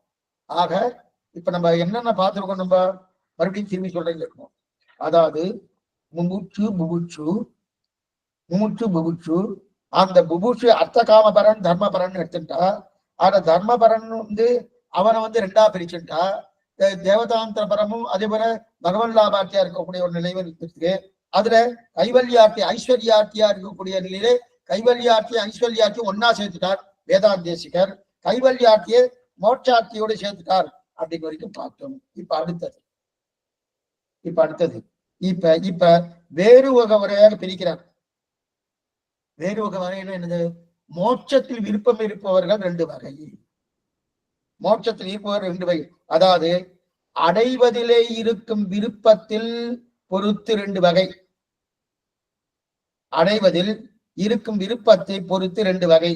அதாவது புருஷார்த்தம் எது என்பதை வைத்துக் கொண்டு இதுவரை சொன்னார். புருஷார்த்தம் எது? கைவல்யமா இல்ல பகவன் லாபார்த்தம் ரெண்டு வகை சொன்னார். இப்ப சொல்வது என்னன்னா, இதத்தை பொறுத்து எதன் மூலம் அடையணும், எதன் மூலம் அடைய போறேன், எதன் மூலம்னா பக்தியா பிரபக்தியா. பக்தியால் அடையிறனா பிரபக்தியால் அடையிறனா? அப்பன்னா என்ன அர்த்தம்? பக்தர்கள் பிரபன்னர்கள் ரெண்டு வகை. பக்தர்கள் பிரபன்னர்கள் ரெண்டு வகை. பக்தர்கள்னா யார்? பக்தினா என்னது? பக்தர்கள்னா யாரு? பக்தினா என்ன? ஒன்றும் மிச்சமில்லாமல் அங்கங்களோடு சேர்ந்து வேதாந்தத்தை கற்றவன் கற்று, அது போல வேதத்துக்கு அங்கங்கள் என்ன? சிக்ஷா, வியாக்கரணம், சந்தஸ், நிருத்தம், ஜோதிஷம், கல்பம், இந்த அங்கங்களை கற்று, அதற்கு மேலே 8 உபாங்கங்களை கற்று, இதையோடு வேதாந்தத்தோடு, அதாவது வேதாந்த சொல்லப்பட்ட கர்மகாண்டம் என்ன, தேவதா காண்டம் என்ன, பிரம்ம காண்டம் என்ன, இது இத்தனையும் நன்னா கற்றவனாய், அதற்கு மேற்கொண்டு பூர்வ மீமாம்சை என்ன, உத்தர மீமாம்சை என்ன, இதை நன்னா தெரிஞ்சு கொண்டு, அதாவது பூர்வ மீமாம்சை என்பது 16 அத்தியாயம், உத்தர மீமாம்சை என்பது 4 அத்தியாயம். இது அத்தனையும் பூர்த்தியாக தெரிஞ்சு கொண்டு பூர்வ மீமாம்சையை தான் கர்மகாண்டம் என்றும் உத்தர மீமாம்சையை தான் பிரம்மகாண்டம் என்றும் இது 2 அறிந்தவன் முதல்ல கர்மத்தை செய்கிறான். கர்மத்தை பண்ணி கர்மம் முடிஞ்ச பிறகு அதாதோ பிரம்ம ஜிக்ஞாசா, இதான் முதல் சூத்திரம் ஸ்ரீபாஷத்துல. அதாதோ பிரம்ம ஜிக்ஞாசா என்று சொல்லக்கூடிய அந்த கர்மகாண்டம் ஆரம்பிக்கும் போதே அதாதோ தர்ம ஜிக்ஞாசா என்று சொல்லி ஆரம்பித்து அதை தெரிஞ்சு கொண்டு அதாதோ பிரம்ம ஜிக்ஞாசா என்று தெரிஞ்சு கொண்டு சித்தன்ன அச்சித்தன்ன இவற்றிலிருந்து வேறுபட்டதனாய் ஆச்சரியமான ஆனந்த ரூபமான அனைத்து குற்றங்களுக்கு எதிராக இருக்கக்கூடிய பகவான், தோஷங்களை இல்லாதவன பகவான், அனைத்து கல்யாண குலங்களுக்கு இருப்பிடமாக இருக்கக்கூடிய பகவான், அந்த பரபிரம்மத்தை அன்பு செய்து பிரம்மம் இப்படிப்பட்டவர் என்று நினைத்து நிர்ணயித்துக் கொண்டு அந்த பிரம்மத்தை அடைவதற்காக இருக்கும் அங்கங்களோடு பக்தியை செய்து பக்தியை ஏற்றுக்கொண்டு கர்மயோகம் என்ன, ஞான யோகம் என்ன, பக்தி யோகம் என்ன, இதெல்லாம் அங்கங்களா வைத்துக் கொண்டு அது பக்தி யோகத்துக்கு அங்கங்களா வைத்துக் கொண்டு அந்த பக்தியை உபாயமாக கொண்டு மோட்சம் அடைய விரும்புகிறார்கள் இல்லையா? அப்ப பக்தியை உபாயமாக பற்றினோம் என்றால் அது சாத்தியமாகும். அது சாத்தியமாகும். இது என்னது? இதுதான் பக்தனுடைய நிலை. தன்னுடைய முயற்சி, இத்தனை சொன்னதை விட சிம்பிளா சொல்லுங்க சுவாமி, ஒண்ணுமில்லை. தன்னுடைய முயற்சியாலே தன்னுடைய சுவாதந்திரியத்தை முன்னிட்டு கொண்டு பகவானின் திருவடியை பற்றி கொண்டு அவனுக்கு நான் கைங்கரியம் பண்ணணும் என்கிற எண்ணத்தோடு இருக்கிறவன் சாத்தியோபாய நிட்டன். அவன் தான் பக்தியோக நிட்டன், சாத்தியபாயம். ஏன்னா சார்ந்த சாத்தியம் என்னன்னா என்னுடைய முயற்சியால சாதிக்கிறேன்னு அது சாத்தியோபாயம். அப்ப என்னுடைய முயற்சியால சாதிக்கிறேன்னா இது பக்தி ஆயிடுச்சு. அது போல பிரபக்தினா சித்தம். சித்தம்னா என்னது? ரெடியா இருக்கு, தயாரா இருக்கு. சுவாமி சித்தமா இருக்கிறா? சித்தமா இருக்கார் சுவாமி. பெருமாள் சித்தமா இருக்கார் புறப்பாட்டுக்கு அப்படின்னா ரெடியா இருக்காருன்னு அர்த்தம். அதே போல சித்தன்னா தயாரா இருக்கா. பெருமாள் நான் உற்பத்தி பண்ணணுமா? வேண்டாமே, பெருமாள் தயாரா இருக்காரு. அப்ப அவர் தான் எனக்கு உபாயமா இருக்காரு இல்லையா? அதான் சித்தோபாயம். அப்ப சித்தோபாயம் தான் பிரபக்தி. அப்ப சாத்தியோபாயம் பக்தி. அப்ப சாத்தியோபாயம். அப்ப பக்தி வந்துட்டு சுவாமி. ஆனா அந்த பக்திக்கு அதிகாரம் யாருக்குன்னா மூணு வர்ணத்தவர்களுக்கு தான் அதிகாரம். இதுக்கு முன்னாடி இதெல்லாம் பார்த்துட்டோம். அதுல சந்தேகம் வராதுன்னு நினைக்கிறேன். சந்தேகம் தான் கடைசியில கேட்கும். இப்ப பக்தியில அதிகாரம், நான் பக்தி எல்லாரும் பண்ண முடியாது. பிராமண சத்திரிய வைசிய 3 வண்ணத்தவர்களா பண்ணலாம். முக்கியமா பெண்கள் பண்ண முடியாது. பெண்கள் சாஸ்திர வசதியே கிடையாது பெண்களுக்கு, ஸ்ரீகளுக்கு. அதுலயும் வண்ணத்தவர்கள் 4ஆம் வண்ணத்தவர் ஆண்களும் பண்ண முடியாது. அப்ப 3 வண்ணத்தவர்கள் மட்டுமே அதிகாரம், 3 வண்ணத்தவர்கள் மட்டுமே அத்தியனம் பண்ண முடியும். அப்ப வேத அத்தியனம் நன்னா பண்ண அதிகாரம் இல்லைன்னா, வேத அத்தியனம் பண்றதுக்கே அதிகாரம் இல்லைன்னா பக்திக்கு அதிகாரம் இல்லைன்னு அர்த்தம். பண்றதா வேத அத்தியனம் பண்றதுக்கு, வேதம் சொல்றதுக்கு அதிகாரம் இருக்கா? இல்ல. அப்ப பக்திக்கு அதிகாரம் இல்லைன்னு அர்த்தம். அப்ப 4 வர்ணத்தவர்கள், 4ஆம் வர்ணத்தவருக்கு அதிகாரம் கிடையாது. 4 வர்ண ஸ்ரீகளுக்கும் அதிகாரம் கிடையாது. இதத்தான் கண்ணன் கீதையில சொன்னாங்க. கீதையில சொல்லியிருக்கான், புராணங்களும் சொல்லியிருக்காங்க. சொன்ன பக்திக்கோ, புராணங்கள் சொல்லப்பட்டதற்கோ அல்லது பிரம்மசூத்திரம் முழுவதும் சொல்லப்பட்ட உபாசனத்துக்கோ அதிகாரம் இல்லை. புராணங்களில் சொல்லப்பட்ட அந்த உபாசனமோ, கீதையை சொல்லப்பட்ட பக்தியோ, பிரம்மசூத்திரத்தில் சொல்லப்பட்ட உபாசனமோ, இதற்கெல்லாம் 4ஆம் வர்ணத்தவர்களுக்கும் ஸ்ரீகளுக்கும் அதிகாரம் இல்லை. ஆனால் தேவர்களுக்கு பக்தி பண்ண அதிகாரம் உண்டு. பண்ணலாம். பக்தி செய்யணும்னாலே அர்த்தித்வம் இருக்கணும், சாமர்த்தியம் இருக்கணும். ரொம்ப முக்கியமானது அர்த்தித்வம், சாமர்த்தியம் இருக்காரு. அப்படின்னா என்ன சுவாமி? அர்த்தித்வம் இருக்கணும், சாமர்த்தியம் இருக்கணும்னாரு. அர்த்தித்வம்னா என்ன? எனக்கு விருப்பம் இருக்கணும், ரொம்ப முக்கியம். அதான் சொன்னேன். விருப்பமே இல்லாம மோட்சத்துக்கு போகணும்னா என்னவா போவா? நான் சனாதி பிரியத்துக்காக இதையும் சேர்த்து சொல்லிடுறேன். நிறைய வருந்துன்னு இருக்கு. நாடி யாருதுன்னு பாக்குறானுங்க. இப்படியே போயிட்டு இருந்தா திருப்பல்நாடு போயிட்டு இருக்கு, ராமானுஜம் போயிட்டு இருக்கு, எல்லாம் இங்க போறதே தெரியல இருந்துச்சுன்னா பிரியத்துக்காக சொன்னேன். அதாவது சனாஜ பண்ண சொன்னா சுவாமி, பண்ணா ஏதோ நன்மை கிடைக்குமா? நான் பண்ணிட்டேன். எனக்கு ஒன்றும் அதனால ஒன்றும் விருப்பமே இல்லை.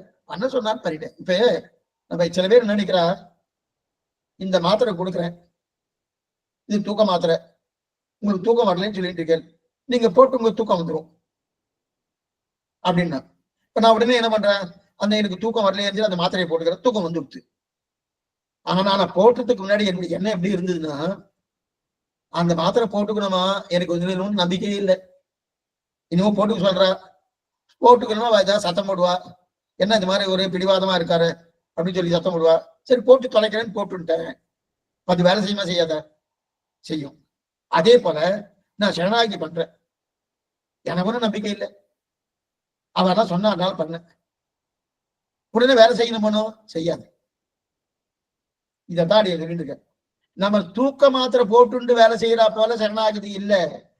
என்னிடத்தில் விருப்பம் இருந்தாதான், எங்க வீட்டுல பிரீத்தி இருந்தாதான், எங்கிட்ட இச்சை இருக்கணும். இச்சை இல்லைன்னா பிரயோஜனம். அதான் அத்தித்வம், அதான் இருக்கு அத்தித்தம். அத்தித்தமா எனக்கு விருப்பம் இருக்கணும், நான் பிரார்த்தித்து மோட்சம் வேணும்னு கேட்கணும். தொமேவ உபாய பூதோமே பவ, இது பிரார்த்தனா மதி சரணாகதி. பிரார்த்தனை புத்தி, அந்த புத்தி விசேஷம் தான் சரணாகதி. கத்தியத்தாக புத்தியத்தாக சரணாகதி. அப்ப நான் கேட்கணும், அந்த கேட்கக்கூடிய நிலையே என்கிட்ட இல்லைன்னா அப்ப எனக்கு மோட்சம் கொடுக்குமா? அதனாலதான் கைவல்யாத்துக்கு மோட்சம் கொடுக்காதது காரணம் என்னன்னா இதுதான் காரணம். அவன் பிரார்த்திக்கவே இல்லை, அவனுக்கு இச்சையே இல்லை, அவனுக்கு இதுல கொஞ்சம் கூட விருப்பமே இல்லை. ஆனா அவன் விருப்பத்துக்கு கைவல்யாத்தியா போனோம் போ அப்படின்னு நினைச்சிடான். அப்ப அர்த்தித்தம் வேணும், அப்ப விருப்பம் இருக்கணும். 2வது சாமர்த்தியம் இருக்கணும். சாமர்த்தியம் என்ன சுவாமி? வேதத்தை கற்று அதன்படி வாழ்வதற்கு சாமர்த்தியம் வேணும். இதம் குரு இதம் ஆகாஷின் சாத்திரம் சொல்றது. செய்யாதன செய்யோம் தீக்குறளை சென்னோதும் செய்யும் கிரிசைகள் கேளீரோ. ஆண்டாள் தெரிவித்த பாருங்க, இதை பண்ணணும் இதை பண்ணப்படாதுன்னு இருக்கு இல்லையா? அப்ப சாஸ்திரத்தை கற்கணும், அந்த சாமர்த்தியம் இருக்கணும். அந்த கற்றதோடு மட்டுமே அது அனுஷ்டானத்துல கொண்டு வரணும். ஆகவே அர்த்தித்வம் இருக்கணும், சாமர்த்தியம் இருக்கணும். இது 2ம் இருந்தா தான் பக்தி நடக்கும். அர்த்தித்வம்னா நான் பிரார்த்திக்கணும், என்னுடைய விருப்பத்தை நான் பகவான்கிட்ட தெரிவிக்கணும், அபாரமான விருப்பம் இருக்குன்னு தெரிவிக்கணும், அது அர்த்தித்வம். அதே போல சாமர்த்தியம் என்னது? அந்த சொல்லப்பட்ட கர்மாக்களை நல்லா பண்ணணும், வேதத்தை நல்லா அத்தியனம் பண்ணணும். 2 இருந்தாதான் பக்தி பலிக்கும். அப்ப பக்தி உபாயமாக பற்றுவதற்கு 4ஆம் வர்ணத்தவர்களுக்கு அதிகாரம் கிடையாது. நான்காம் வர்ணத்துக்கு அதிகாரம் கிடையாது. இத வந்து ராமானுஜரை தன்னுடைய சீபாஷ்ய அதிகரணத்துல ரொம்ப நல்லா எடுத்திருக்காரு. அவசூத்திர அதிகரணம்னு பேரு, அவசூத்திராதி அதிகரணம். அதுல இன்னன்னாருக்கு இன்னென்ன பக்தியில் தான் அதிகாரம் உண்டுன்னு, மற்ற பேருக்கு அதிகாரம் இல்லைன்னு சுவாமி ராமானுஜர் எடுத்திருக்காரு. இன்னன்னாருக்கு இன்னன்னபடிதான் அதிகாரம் உண்டு, மற்ற பேருக்கு அதிகாரம் இல்லைன்னு. நிஜமா எந்த சுவாமி அதை எழுதினாரோ, ஆனா அந்த சுவாமியே மொச்ச பேரும் மோட்சம் போகுது இவ்வளவு நன்னா பரப்பிச்சுட்டார். கந்தத்திரயத்தை கொடுத்து நீ சரணாகதி பண்ணு மோட்சத்துக்கு ஆனந்தமா போறான்னு தெரிவிக்கிறா இல்லையா? அப்படின்னா யார் முழுக்கப்படுத்தி தெரிஞ்சு கொண்டார்களோ அவர்களுக்கு தான் எல்லா கட்டமும் தெரியும் தெரிவிக்கிறாங்க அர்த்தமாக பரந்த உள்ள ராமானுஜருக்கு. நான் நரகமே போனாலும் இவெல்லாம் வந்து மோட்சத்துக்கு போன நினைச்சார்களோ, அப்ப இதுக்குதான் இன்னும் இருக்குதான் சொல்லிடலாம் இல்லையா? அப்ப இன்னது ரூபமாக நீ போ அப்படின்றாலே இதை ஒத்துக்கொண்டாதான் படி சுலபமா இருக்கு. இப்ப நாம் பக்தி பண்ணலாமா? சரி சரி சுவாமி, திரைவர்ணிகர்களுக்கு தான் அதிகாரம் சொன்னது, 3 வண்ணத்தவர்களுக்கு. அப்ப ஏன் நாதமணி பண்ணல? நாதமணி ஏன் பண்ணல? நாதமணி முதல் வர்ணமாச்சே, உயர்ந்த பிராமண குலம். நாதமணி பண்ணிருக்கலாம், ஆளவந்தார் பண்ணிருக்கலாம், உயர்கொண்டா மணக்கால் நம்பி இவெல்லாம் பண்ணிருக்கலாமே, ஏன் பண்ணல? பக்தினாலே சுவாதந்திரத்தோடு பண்ணணும். இது என்னுடைய கர்மா, நீ விரும்பப்படும் மோட்சத்தை இந்த பக்தி சாதித்து கொடுக்கும், அதை நான் செய்கிறேன் என்கிற எண்ணத்தோடு இவன் பண்ணணும். இது என்னுடைய கர்மாங்கிற எண்ணத்தோடு இவன் பண்றான். அது மட்டும் இல்ல, நான் என்ன விருப்பப்படுறேன், மோட்சத்துக்கு போகணும் நான் விருப்பப்படுறேன். சேத்தன லாபம் சர்வேஸ்வரனுக்கு, ஒரு ஜீவாத்மா மோட்சத்தை அடைகிறானா அதனால லாபம் அடைகிறது பகவான். ஆனா இவன் என்ன நினைக்கிறான், நான் மோட்சத்துக்கு போகணும், நான் நற்கதி அடையணும் அப்படின்னு நினைச்சுட்டு போறானோ. இதனால இந்த நிலையில தான் பக்தி பண்றான். அப்படின்னா இவனை ரட்சிக்கணும்னு இவன் மோட்சத்துக்கு போறதுக்கு உண்டான வழியை இவனே தேடுறான். மோட்சம் போவதற்கு உண்டான வழியை இவன் தேடுறான்.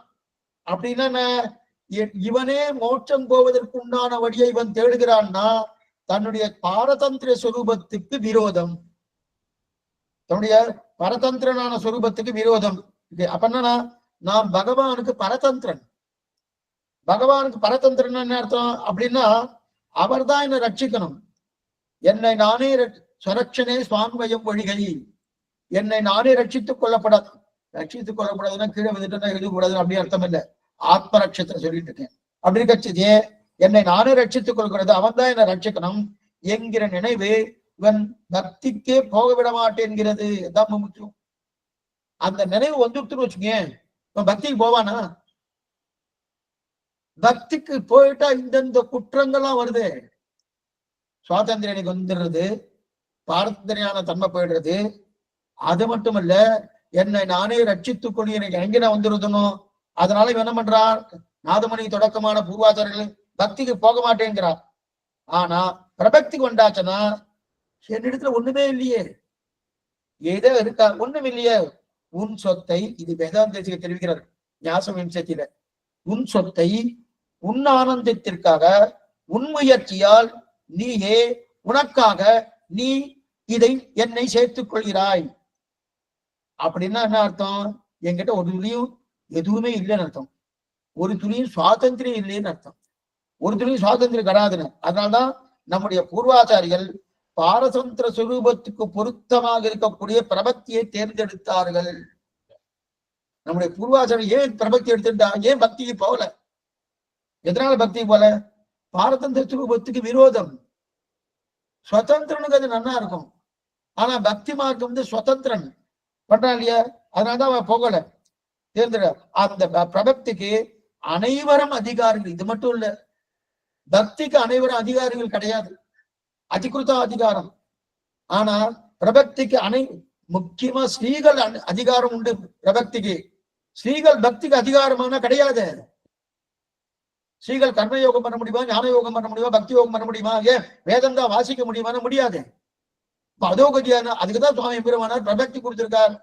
அந்த பிரபக்தி ஸ்ரீகள் அதிகாரி.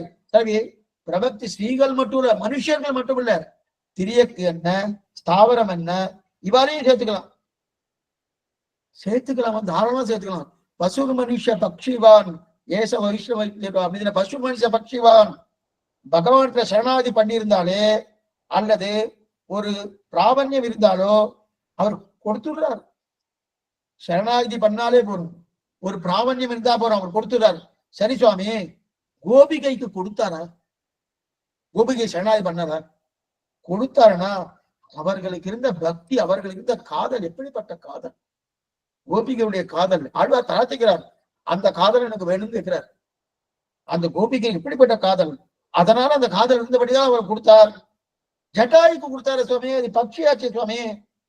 கைங்கரியத்தை அத்தனை ஸ்ரத்த, கைங்கரியத்தை அத்தனை பிராபண்யம், அத்தனை பிராபண்யம். அதனால ஜட்டாயு கொடுத்திருக்காரு. ஏன்னா பிராணமே போறது. விராட்டி கைங்கரியத்தாக தன்னுடைய சரீரத்தையே துறந்தார் இல்லையா? அப்படி இருக்கச்சு அதனால கொடுத்திருக்கார். கோபிகைகள் கிருஷ்ணா கிருஷ்ணா கிருஷ்ணா கண்ணனை விட்டா வருதுன்னு தெரியாது அவளுக்கு, அதனால கொடுத்தார். ஏன் இவ்வளவு? ஏன் இப்ப சொன்னா உங்களுக்கு ஆச்சரியமா இருக்கும். நம்முடைய ஆச்சாரங்களிலே நம்பில்லை, நம்பில்லை ஒரு மரத்துக்கு மோட்சம் கொடுத்திருக்கார். தெரியுமா உங்களுக்கு? நம்பில்லை மரத்துக்கு மோட்சம் கொடுத்திருக்கார். ஏன்னா மரத்துக்கு ஏதாவது அதிகாரம் இருக்கா? மரம் வாய் பேசுமா? இல்ல நான் சரணாகதி பண்றேன்னு சொல்லுமா? இல்ல கை கூப்புமா? எத்தையா பொண்ணுமான ஒண்ணுமே கிடையாது. மரத்துக்கு எந்த அதிகாரம் இல்லை. ஏன்னா அது அர்த்தித்துவம் தான். அர்த்தித்துவம்னா பிரார்த்தனை. நீயே என்ன ரட்சிப்பான்னு பிரார்த்திக்கணுமோ அந்த அர்த்தித்தம் இருக்கானோ இல்லையே? சாமர்த்தியம் இருக்கா? வேதத்தை வாதிக்கிறது சாமர்த்தியம் இருக்கா? அதுவும் இல்லையே. அப்படின்னா ஆச்சாரிய அபிமானம் இதுலதான் நம்முடைய சம்பிரதாயம் உயர்ந்து நிற்கிறது. பகவான் கொடுக்கக்கூடிய மோட்சத்தை காட்டும் பூர்வாச்சாரம் கொடுக்க மோட்சக்கூடிய வசந்தது. என்னன்னா ஆச்சாரத்துக்கு என்னன்னா, ஏன்னா ஆச்சார அபிமானம் மட்டும்தான் பகவானையும் தாண்டி இந்த பக்கத்தில் அதிகாரியை கூட எதிர்பார்க்காமல் மோட்சத்தை கொடுக்கும். ஆச்சார அபிமானம் பகவான்னா சில அதிகாரத்தை எதிர்பார்க்கிறார். கோபிகைகள் இந்த காதல் என்கிற அதிகாரம் இருந்தது. அதே போல ஜட்டாயுக்கு ஆச்சரியமான அந்த பிராட்டிக்காக தன்னுடைய நிலையை அந்த அதிகாரம் இருந்தது. ஆனா நம்முடைய பூர்வாச்சாரியர்கள் இந்த சிஷ்யனுக்கு இந்த அதிகாரம் இருக்கா? மரத்துக்கு என்ன அதிகாரம் இருக்கு? மரத்துக்கு அதிகாரம் இருக்கா? ஒரு அதிகாரம் கிடையாது. ஆனா அந்த மரத்தை தொட்டு மோட்சம் போக சொல்லியிருக்காரு, நம்பின பண்ணியிருக்காரு இல்லையா? அப்ப மரத்தை மோட்சம் போயிருக்கணும். எது சொல்ல வேண்டும்னா, இந்த பகவானையும் தாண்டி இந்த பக்தியில் அதிகாரிகளுக்கு கூட எதிர்பார்க்காமல் மோட்சம் கொடுக்கக்கூடிய சக்தி, அதற்கு இருக்கும் தனி சக்தி அவருக்கு ஆச்சாரியாளுக்கு அந்த சக்தி உண்டு. அந்த மாதிரி ஆச்சாரியர் பண்ணுவாரான்னா பண்ணி இருக்காரு. ஊமைக்கு மோட்சம் கொடுத்தாரு சுவாமி எம்பெருமானார். நேரா என்ன பண்ணார்? அங்கிருந்து ஐஷன் போனார். அவருக்கு ஒன்னும் பேச தெரியல, செவிடு வேற, ஊமை வேற, வாய் பேச தெரியல, காதும் கேட்கல. அவர்கிட்ட என்ன மந்திரத்தை சொல்றது, என்ன உபதேசம் பண்றது? நேரா தன்னுடைய அறைக்குள்ள ஐஷன் போனார். தன்னுடைய திருவடியை கொண்டு போய் வச்சார். திருப்பொழிந்த சேவடி என் சென்னியில் மேல் பொறித்தாய், பருப்பதத்து கயல் பறித்த பாண்டியன் குலமதி போல் திருப்பொழிந்த சேவடி என் சென்னியில் மேல் பொறித்தாள் சொல்லி அவருடைய திருவடி, தன்னுடைய திருவடியை வச்சு ஊமைக்கு மோட்சம் கொடுத்தாரோ. அதான் சரி சுவாமி, இதெல்லாம் என்ன? இதெல்லாம் அந்த உரிமையை பகவான் அந்த பாகவதற்கு கொடுத்து இருக்கிறான். அந்த உரிமையை பகவான் அந்த பாகவதற்கு கொடுத்திருக்காங்க. ஏன்னா அதைத்தான் லோகாச்சாரிய தெரிவிக்கிறார். லோகாச்சாரம் என்ன தெரியும்? அதான் இருக்கார். அப்ப நமக்கு இருக்கும் சுவாதந்திரியத்தாலே பக்தியை தள்ளிட்டோம். பக்தி வேண்டாம். ஏன்னா இந்த சுவாதந்திரியம் வந்துடுறது, பரதந்திரத்தை சொல்லி விட்டுடுறது. அதனால வேண்டாம். அதனால பிரபக்திக்கு வந்தோம். சரி சுவாமி, பிரபக்திக்கு வந்துட்டோம். பிரபக்திலேயே ஒரு பயம் இருக்கு. சரணாகதி என்ன சுவாமி பயம்? நான் தான் எல்லாத்தையும் விட்டுட்டேனே. முதல்ல நான் பத்தினேன்னா என்னுடைய சுவாதந்திரம் தடுக்கிறது, பரதந்திரனான தன்மை போயிடுறது அப்படின்றதுக்கு தான் நான் என்ன பண்ணோம்? நான் என்னுடைய முயற்சி விட்டேன். சரஸ்வனே சுவாமிஜ மொழிகை என்னுடைய முயற்சி விட்டேன். அப்ப பிரபத்திக்கு வந்து அதுலயும் குற்றம் இருக்கு, அதுலயும் ஒரு கஷ்டம் இருக்கு. என்ன சுவாமி கட்டணும்? ஈஸ்வர சுவாதந்திரியம். நான் சரணாகதி பண்ணிடணும். பண்ணி முடிச்ச உடனே இந்த பிரபத்தி பண்ணி முடிச்ச பயம் வந்துடுது. ஏன்னா இந்த பிரயத்தனமாக இருந்தாலும் கூட அவர் கொடுக்கணுமே. நான் இதெல்லாம் பண்ணியிருக்கேன் சுவாமி, எத்தனை பண்ணாலும் அவர் எனக்கு கொடுக்கணுமே. கொடுக்கணும்னா அவரு சுவாதந்திரியம், அவருடைய சுவாதந்திரியமே எனக்கு தடங்களா இருக்கலாம், அவருடைய சுவாதந்திரியமே எனக்கு கொடுக்கறதா இருக்கலாம். அதனால என்ன ஆயிடுத்து, எனக்கு அதுவும் எனக்கு பயம் வந்துடுத்து. பக்தியில என்னுடைய சுவாதந்திரியம் பயம், பிரபத்தில ஈஸ்வர சுவாதந்திரியம் பயம். இப்ப ரெண்டுமே போயிடுச்சு, பக்தியும் போயிடுச்சு பிரபத்தியும் போயிடுச்சு. அப்ப பக்தி பிரபத்தி ரெண்டும் போயிடுச்சு. இப்ப பாக்கி என்ன இருக்கு? ஆச்சாரிய அபிமானம். வேற எதுவுமே இல்லை. அந்த ஆச்சார அபிமானம் தானே இருக்கு. அப்ப அந்த ஆச்சார அபிமானம், அதனால்தான் ஆச்சார அபிமானம் உத்தாரகம்னு ஸ்ரீவச்சன பூஷண சுவாமி திருலோகச்சார கடைசியில தெரிவிக்கிற முடிச்சாரு இல்லையா? அப்ப அவரைத்தான் நம்ம அபிமானிக்கணும். சரி சுவாமி, ஆச்சாரிய அபிமானம்னா என்னது? நாம் அவரை அபிமானிக்கணுமா, அவர் நம்மை அபிமானிக்கணுமா? ஆச்சார அபிமானம்னா என்னது? ஆச்சார அபிமானம் ஆச்சார அபிமானம் சொல்லிட்டு இருக்கிற சுவாமி, ஆச்சார அபிமானம் என்னது? நான் அப்படின்னு அதனால ஆச்சார அபிமானம் கடைசியில் முடிச்சார். ஆச்சார அபிமானம் என்னது? பசுவோ பட்சியோ மனுஷனோ யாருக்கும் கொடுக்கிறார் ஆச்சாரம். சரி சரி சுவாமி, தித்து பக்தனாக பரம பாகவதனா இருந்தா அவனோட அபிமானத்துல வைக்கினா ஆச்சார அபிமானிக்கிறமே. ஆச்சாரம் ஆச்சார அபிமானா ஆச்சாரம் நம்ம அபிமானிப்பதா, அல்லது நம்மை ஆச்சாரன் அபிமானிப்பதா, நாம் ஆச்சாரன் அபிமானிப்பதான்னா? நாம் அபிமானிப்பதுன்னு வச்சுட்டா என்ன தெரியுமா இருக்கணும்? அர்த்தித்வம் இருக்கணும், சாமர்த்தியம் வரணும். இருக்கா நம்ம கிட்ட? அர்த்தித்வம்னா நீயே எனக்கு எல்லாம் என்கிற பிரார்த்தனையை வைக்கணும். ஒரு பக்கம் வச்சுட்டு இந்த பக்கம் முதுகு பக்கம் போனோன்னு இவர் கொடுக்க போறாரு இருக்கு அப்படின்னு சாமர்த்தியம் இருக்கானா? ஒரு சாமர்த்தியம் கிடையாது. முதல்ல ஆச்சாரம் போய் சேவிக்கிறமா கிடையாது, அது வரணுமான எங்க இருக்கானா? அப்ப அதெல்லாம் நம்ம தள்ள வந்துடும், அது வரையாது. அப்ப அர்த்தித்வம் சாமர்த்தியம் இல்லாமல் இருக்க செய்தே ஆச்சாரியன் நமக்கு மோட்சத்தை கொடுத்துடுறாரு. நம்மகிட்ட ரெண்டுமே இல்லை, ஆனா பகவான் இது ரெண்டு இருந்தாதான் கொடுக்குறாரு. அவர் கொடுத்துறாரு. ஏன்னா நாம செய்தா அது நடக்காது. அதனாலதான் ஆச்சாரிய அபிமானம் என்பது பிரபக்தியின் தாண்டி மோட்சம் கொடுக்கிறது. ஆச்சார அபிமானம் என்னது? பிரபக்தியின் தாண்டி மோட்சம் கொடுக்குது. அவராகவே செய்யறார். அவராகவே செய்யறாரு. எப்படி சுவாமி என்னுடைய ஞான பக்தி வைராக்கியத்தை பாக்குறாரா? ஒண்ணும் கிடையாது, ஒரு மண்ணாங்கட்டி தான் இருக்கு, ஒண்ணும் கிடையாது. அப்ப ஞானமோ பக்தியோ வைராக்கியமோ அதெல்லாம் வேண்டாவான்னா? அதெல்லாம் வேணும். அதெல்லாம் நாம் மோட்சம் போவதற்கு எதுவுமே வேண்டாம். நல்லா பாருங்க, என்கிட்ட ஞானம் வேணும், பக்தி வேணும், வைராக்கியம் வேணும். நான் மோட்சம் போவதுக்காக அவர் எதிர்பார்க்கல. ஆச்சாரம் மோட்சத்தை கொடுத்துடுறாரு. ஆனா ஆச்சாரியம் நம்ம கைங்கரியம் பண்ணணும் போகணும்.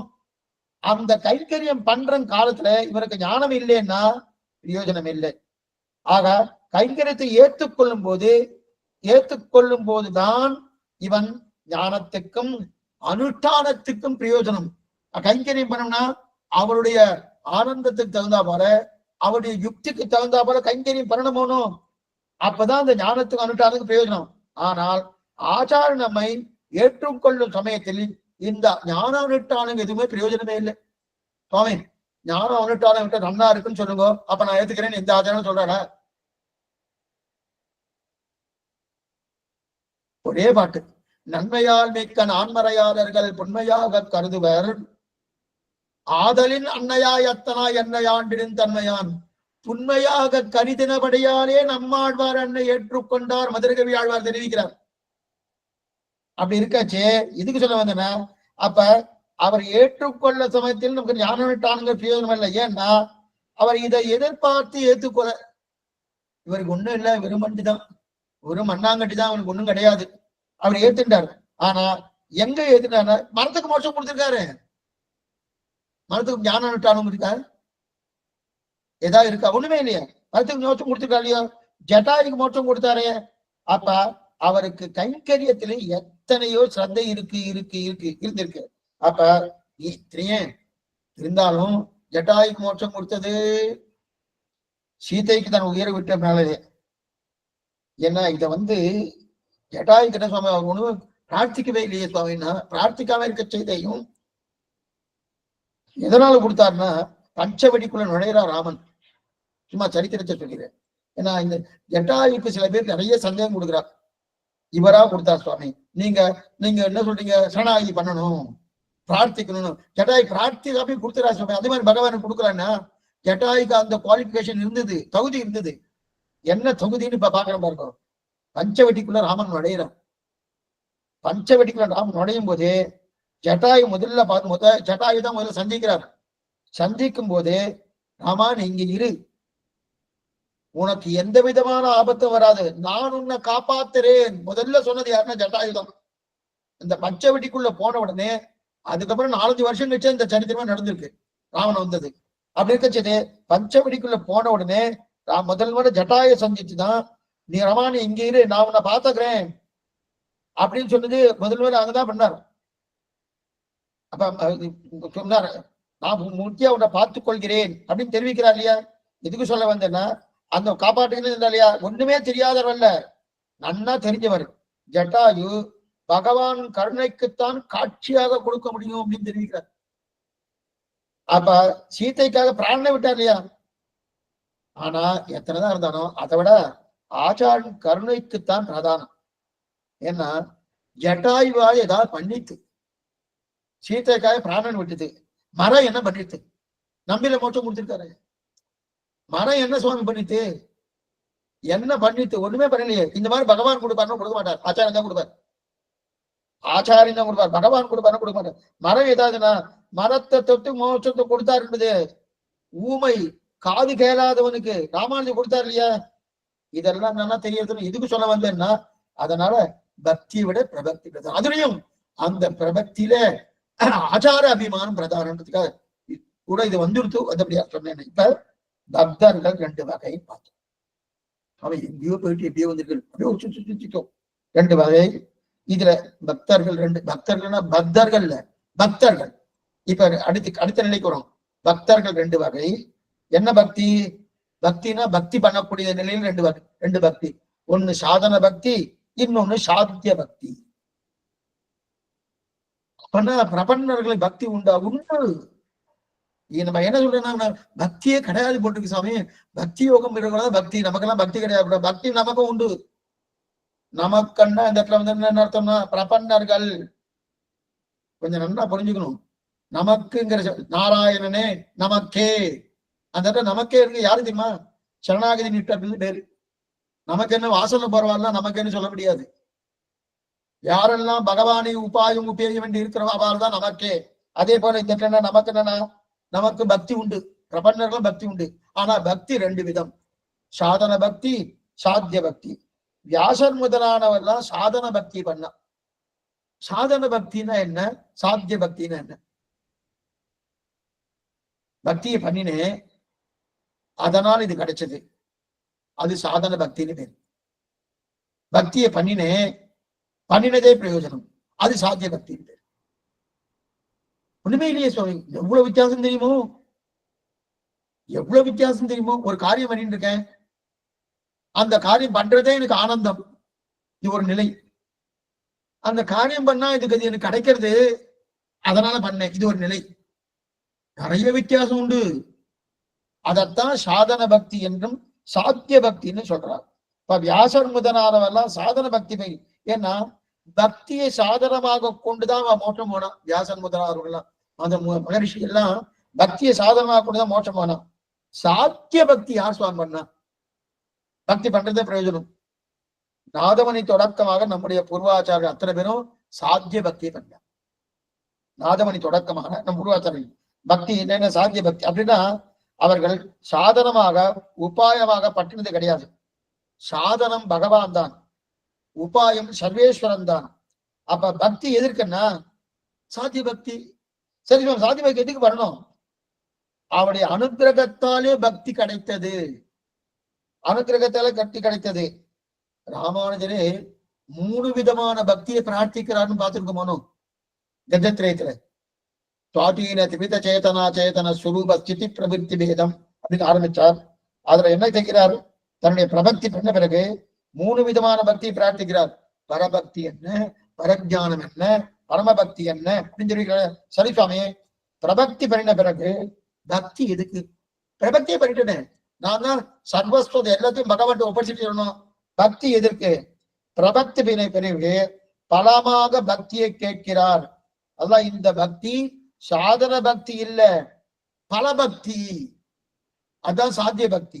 பலபக்தி அப்படின்னா பெருமாளை அனுபவிக்கிறோமோனு, பெருமாளை அனுபவிப்பதற்கு பக்தி. நித்தியம் திருவாராதனை பண்ணணும், நாம சங்கீர்த்தனம் பண்ணணும், பிரதட்சணம் பண்ணணும், கோலம் போடணும், மெழுகணும், தணிகை பண்ணணும், என்னென்ன உண்டு அத்தனை கைங்கரியம் பண்ணணும். அதுக்கெல்லாம் பக்தி வரும். சரி சுவாமி, அந்த பக்தி பண்றபடியால பகவான் எனக்கு இது பண்ணுவார, அதுதான் சாதனம்.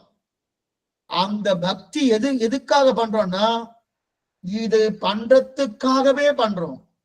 பக்திய சாதனமாக அத ஒரு ஒரு காரியமாக உபாயமாக ஆக்காமல் அதுவே புருஷார்த்தம்.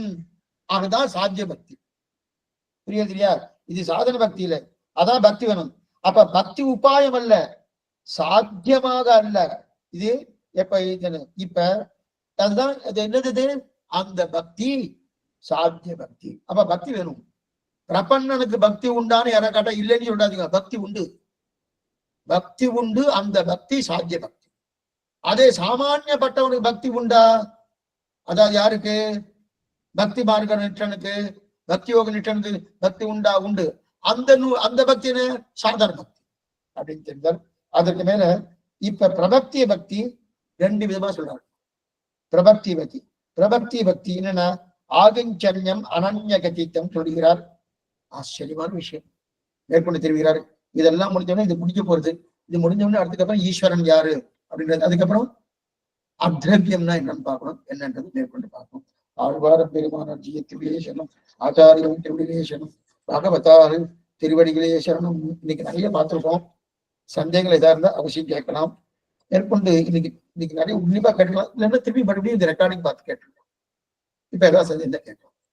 அடுத்த வாரம் ஞாயிற்றுக்கிழமை இன்னைக்கு சாயங்காலம் தான், நாளைக்கு சாயங்காலம் 4:30 மணிக்கு ஆச்சாரிய காலட்சம் உண்டு. அவசியம் ஒரு மணி பிரார்த்திக்கிறேன். திங்கட்கிழமை அதிகமா காலட்சம் இருக்காது, செவ்வாய்க்கிழமை காலட்சம் உண்டு. அது உங்களுக்கு பின்னாடி மெசேஜ் வந்துடும். இப்ப ஏதாவது சந்தேகம் வந்தா கேட்கலாம். ஆழ்வாரம் பெருமானார் ஜிய திருவிலேசனம், ஆச்சாரியம் திருவிலேசனம், பகவதா திருவடிகளே சரணம்.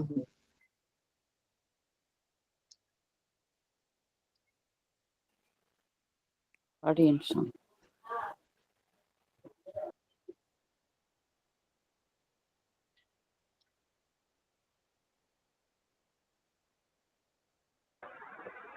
ராமானுஜதாசன் சுவாமி தேவரை பிரவேதிக்கப்பல்லாமல் சேவிக்கின்றோம். அடியேன் சுவாமி ஸ்ரீமதே ராமானுஜாய நமக. திருவடி சேவிக்கிறோம்.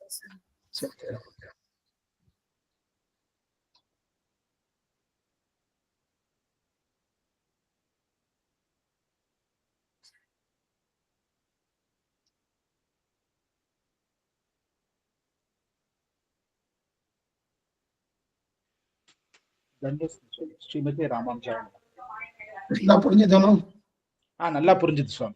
கைவல்யார்த்தில் என்ன புரிஞ்சுதணும்? நல்லா புரிஞ்சுது சுவாமி. Difference of opinion between Desikan and Pillai Lokacharya உண்டு. பிள்ளைலோகாச்சாரம் அதான் தேசிகன் ஒத்துக்கவே இல்லை போல இருக்கு. அந்த மோட்சத்தை, கைவல்லி மோட்சத்தை ஒரு மோட்சமே ஒத்துக்கல போல இருக்கு. அது அப்படியே ஓப்பனா விட்டுட்டார் போல இருக்கு. இருந்தாலும் பிரகிருதி மண்டலத்துக்குள்ளன்னு சொல்லும் போது கண்டிப்பா அதான் சுவாமி கிட்டத்தட்ட அவர் வந்து மோட்சம் இல்லைன்ற மாதிரி தான் அவர் சொல்றாரு. பாக்கியம் சுவாமி, நமக்கெல்லாம் பாக்கியம். நம்ம அந்த இதுல வரல, நம்ம கைவல்யத்துல வரல. நம்ம வந்து எவ்வளவு படி தாண்டி வந்திருக்கோம். நமக்கு இதெல்லாம் இந்த எல்லாம் தெரியறதுக்கு முன்னாடியே நம்ம ஏதோ சரணாகதி பண்ணி புத்தகான்னு ஏதோ பண்ணி அந்த இதுல இருக்கோம். அவ்வளவுதான். இப்ப என்னன்னா ஆச்சாரிய அபிமானம் இன்னும் ரொம்ப ரொம்ப இது அந்த இதுல இருந்துட்டுன்னா இன்னும் ரொம்ப சேஃபா இருக்கலாம். ஏன்னா அந்த ஆச்சாரிய அபிமானம் தான். ஆமா, ஏன்னா பகவானே சில இடத்துல ஏதாவது நமக்கு பண்ணுவார். அவராலே ஆபத்து வர்றதுக்கு வாய்ப்பு உண்டு. எந்த ஆபத்து அபிமானம் தான். ஐயோ, அந்த பயம் இப்ப இருக்க செய்யுது சுவாமி. ரொம்ப அதிகமாவே ஆயிடுச்சு. இப்ப தெரிய விஷயம் தெரிய ஐயோ, அந்த சுவாதந்திரம் என்ன வேணா பண்ணிடும் போல இருக்கு. அப்ப என்ன வேணா பண்ணும், ஏது வேணா பண்ணும். பிரபத்தி பண்ணிட்டோம், 100% மோட்சம் அஷ்யூர்டுன்னு நம்ம சொல்றது. ஏதாவது நடந்து கடைசி நேரத்துல ஏதாவது நினைச்சவே பயமா இருக்கு. அதுக்கு பேசாம பிரபத்தி பண்ணிடுவோம். ஆனா வந்து ஆச்சாரிய அபிமானத்துல ஒதுக்கி இருப்போம். அந்த கான்செப்ட் தான் பெஸ்ட்னு நினைக்கிறேன். அதுதான். அடியேன் சார் தன்யோஸ்மி சார். அடியேன் சார் ஸ்ரீமதே ராமானுஜாய நமக. அடியேன் சார் ஸ்ரீமதே ராமானுஜாய.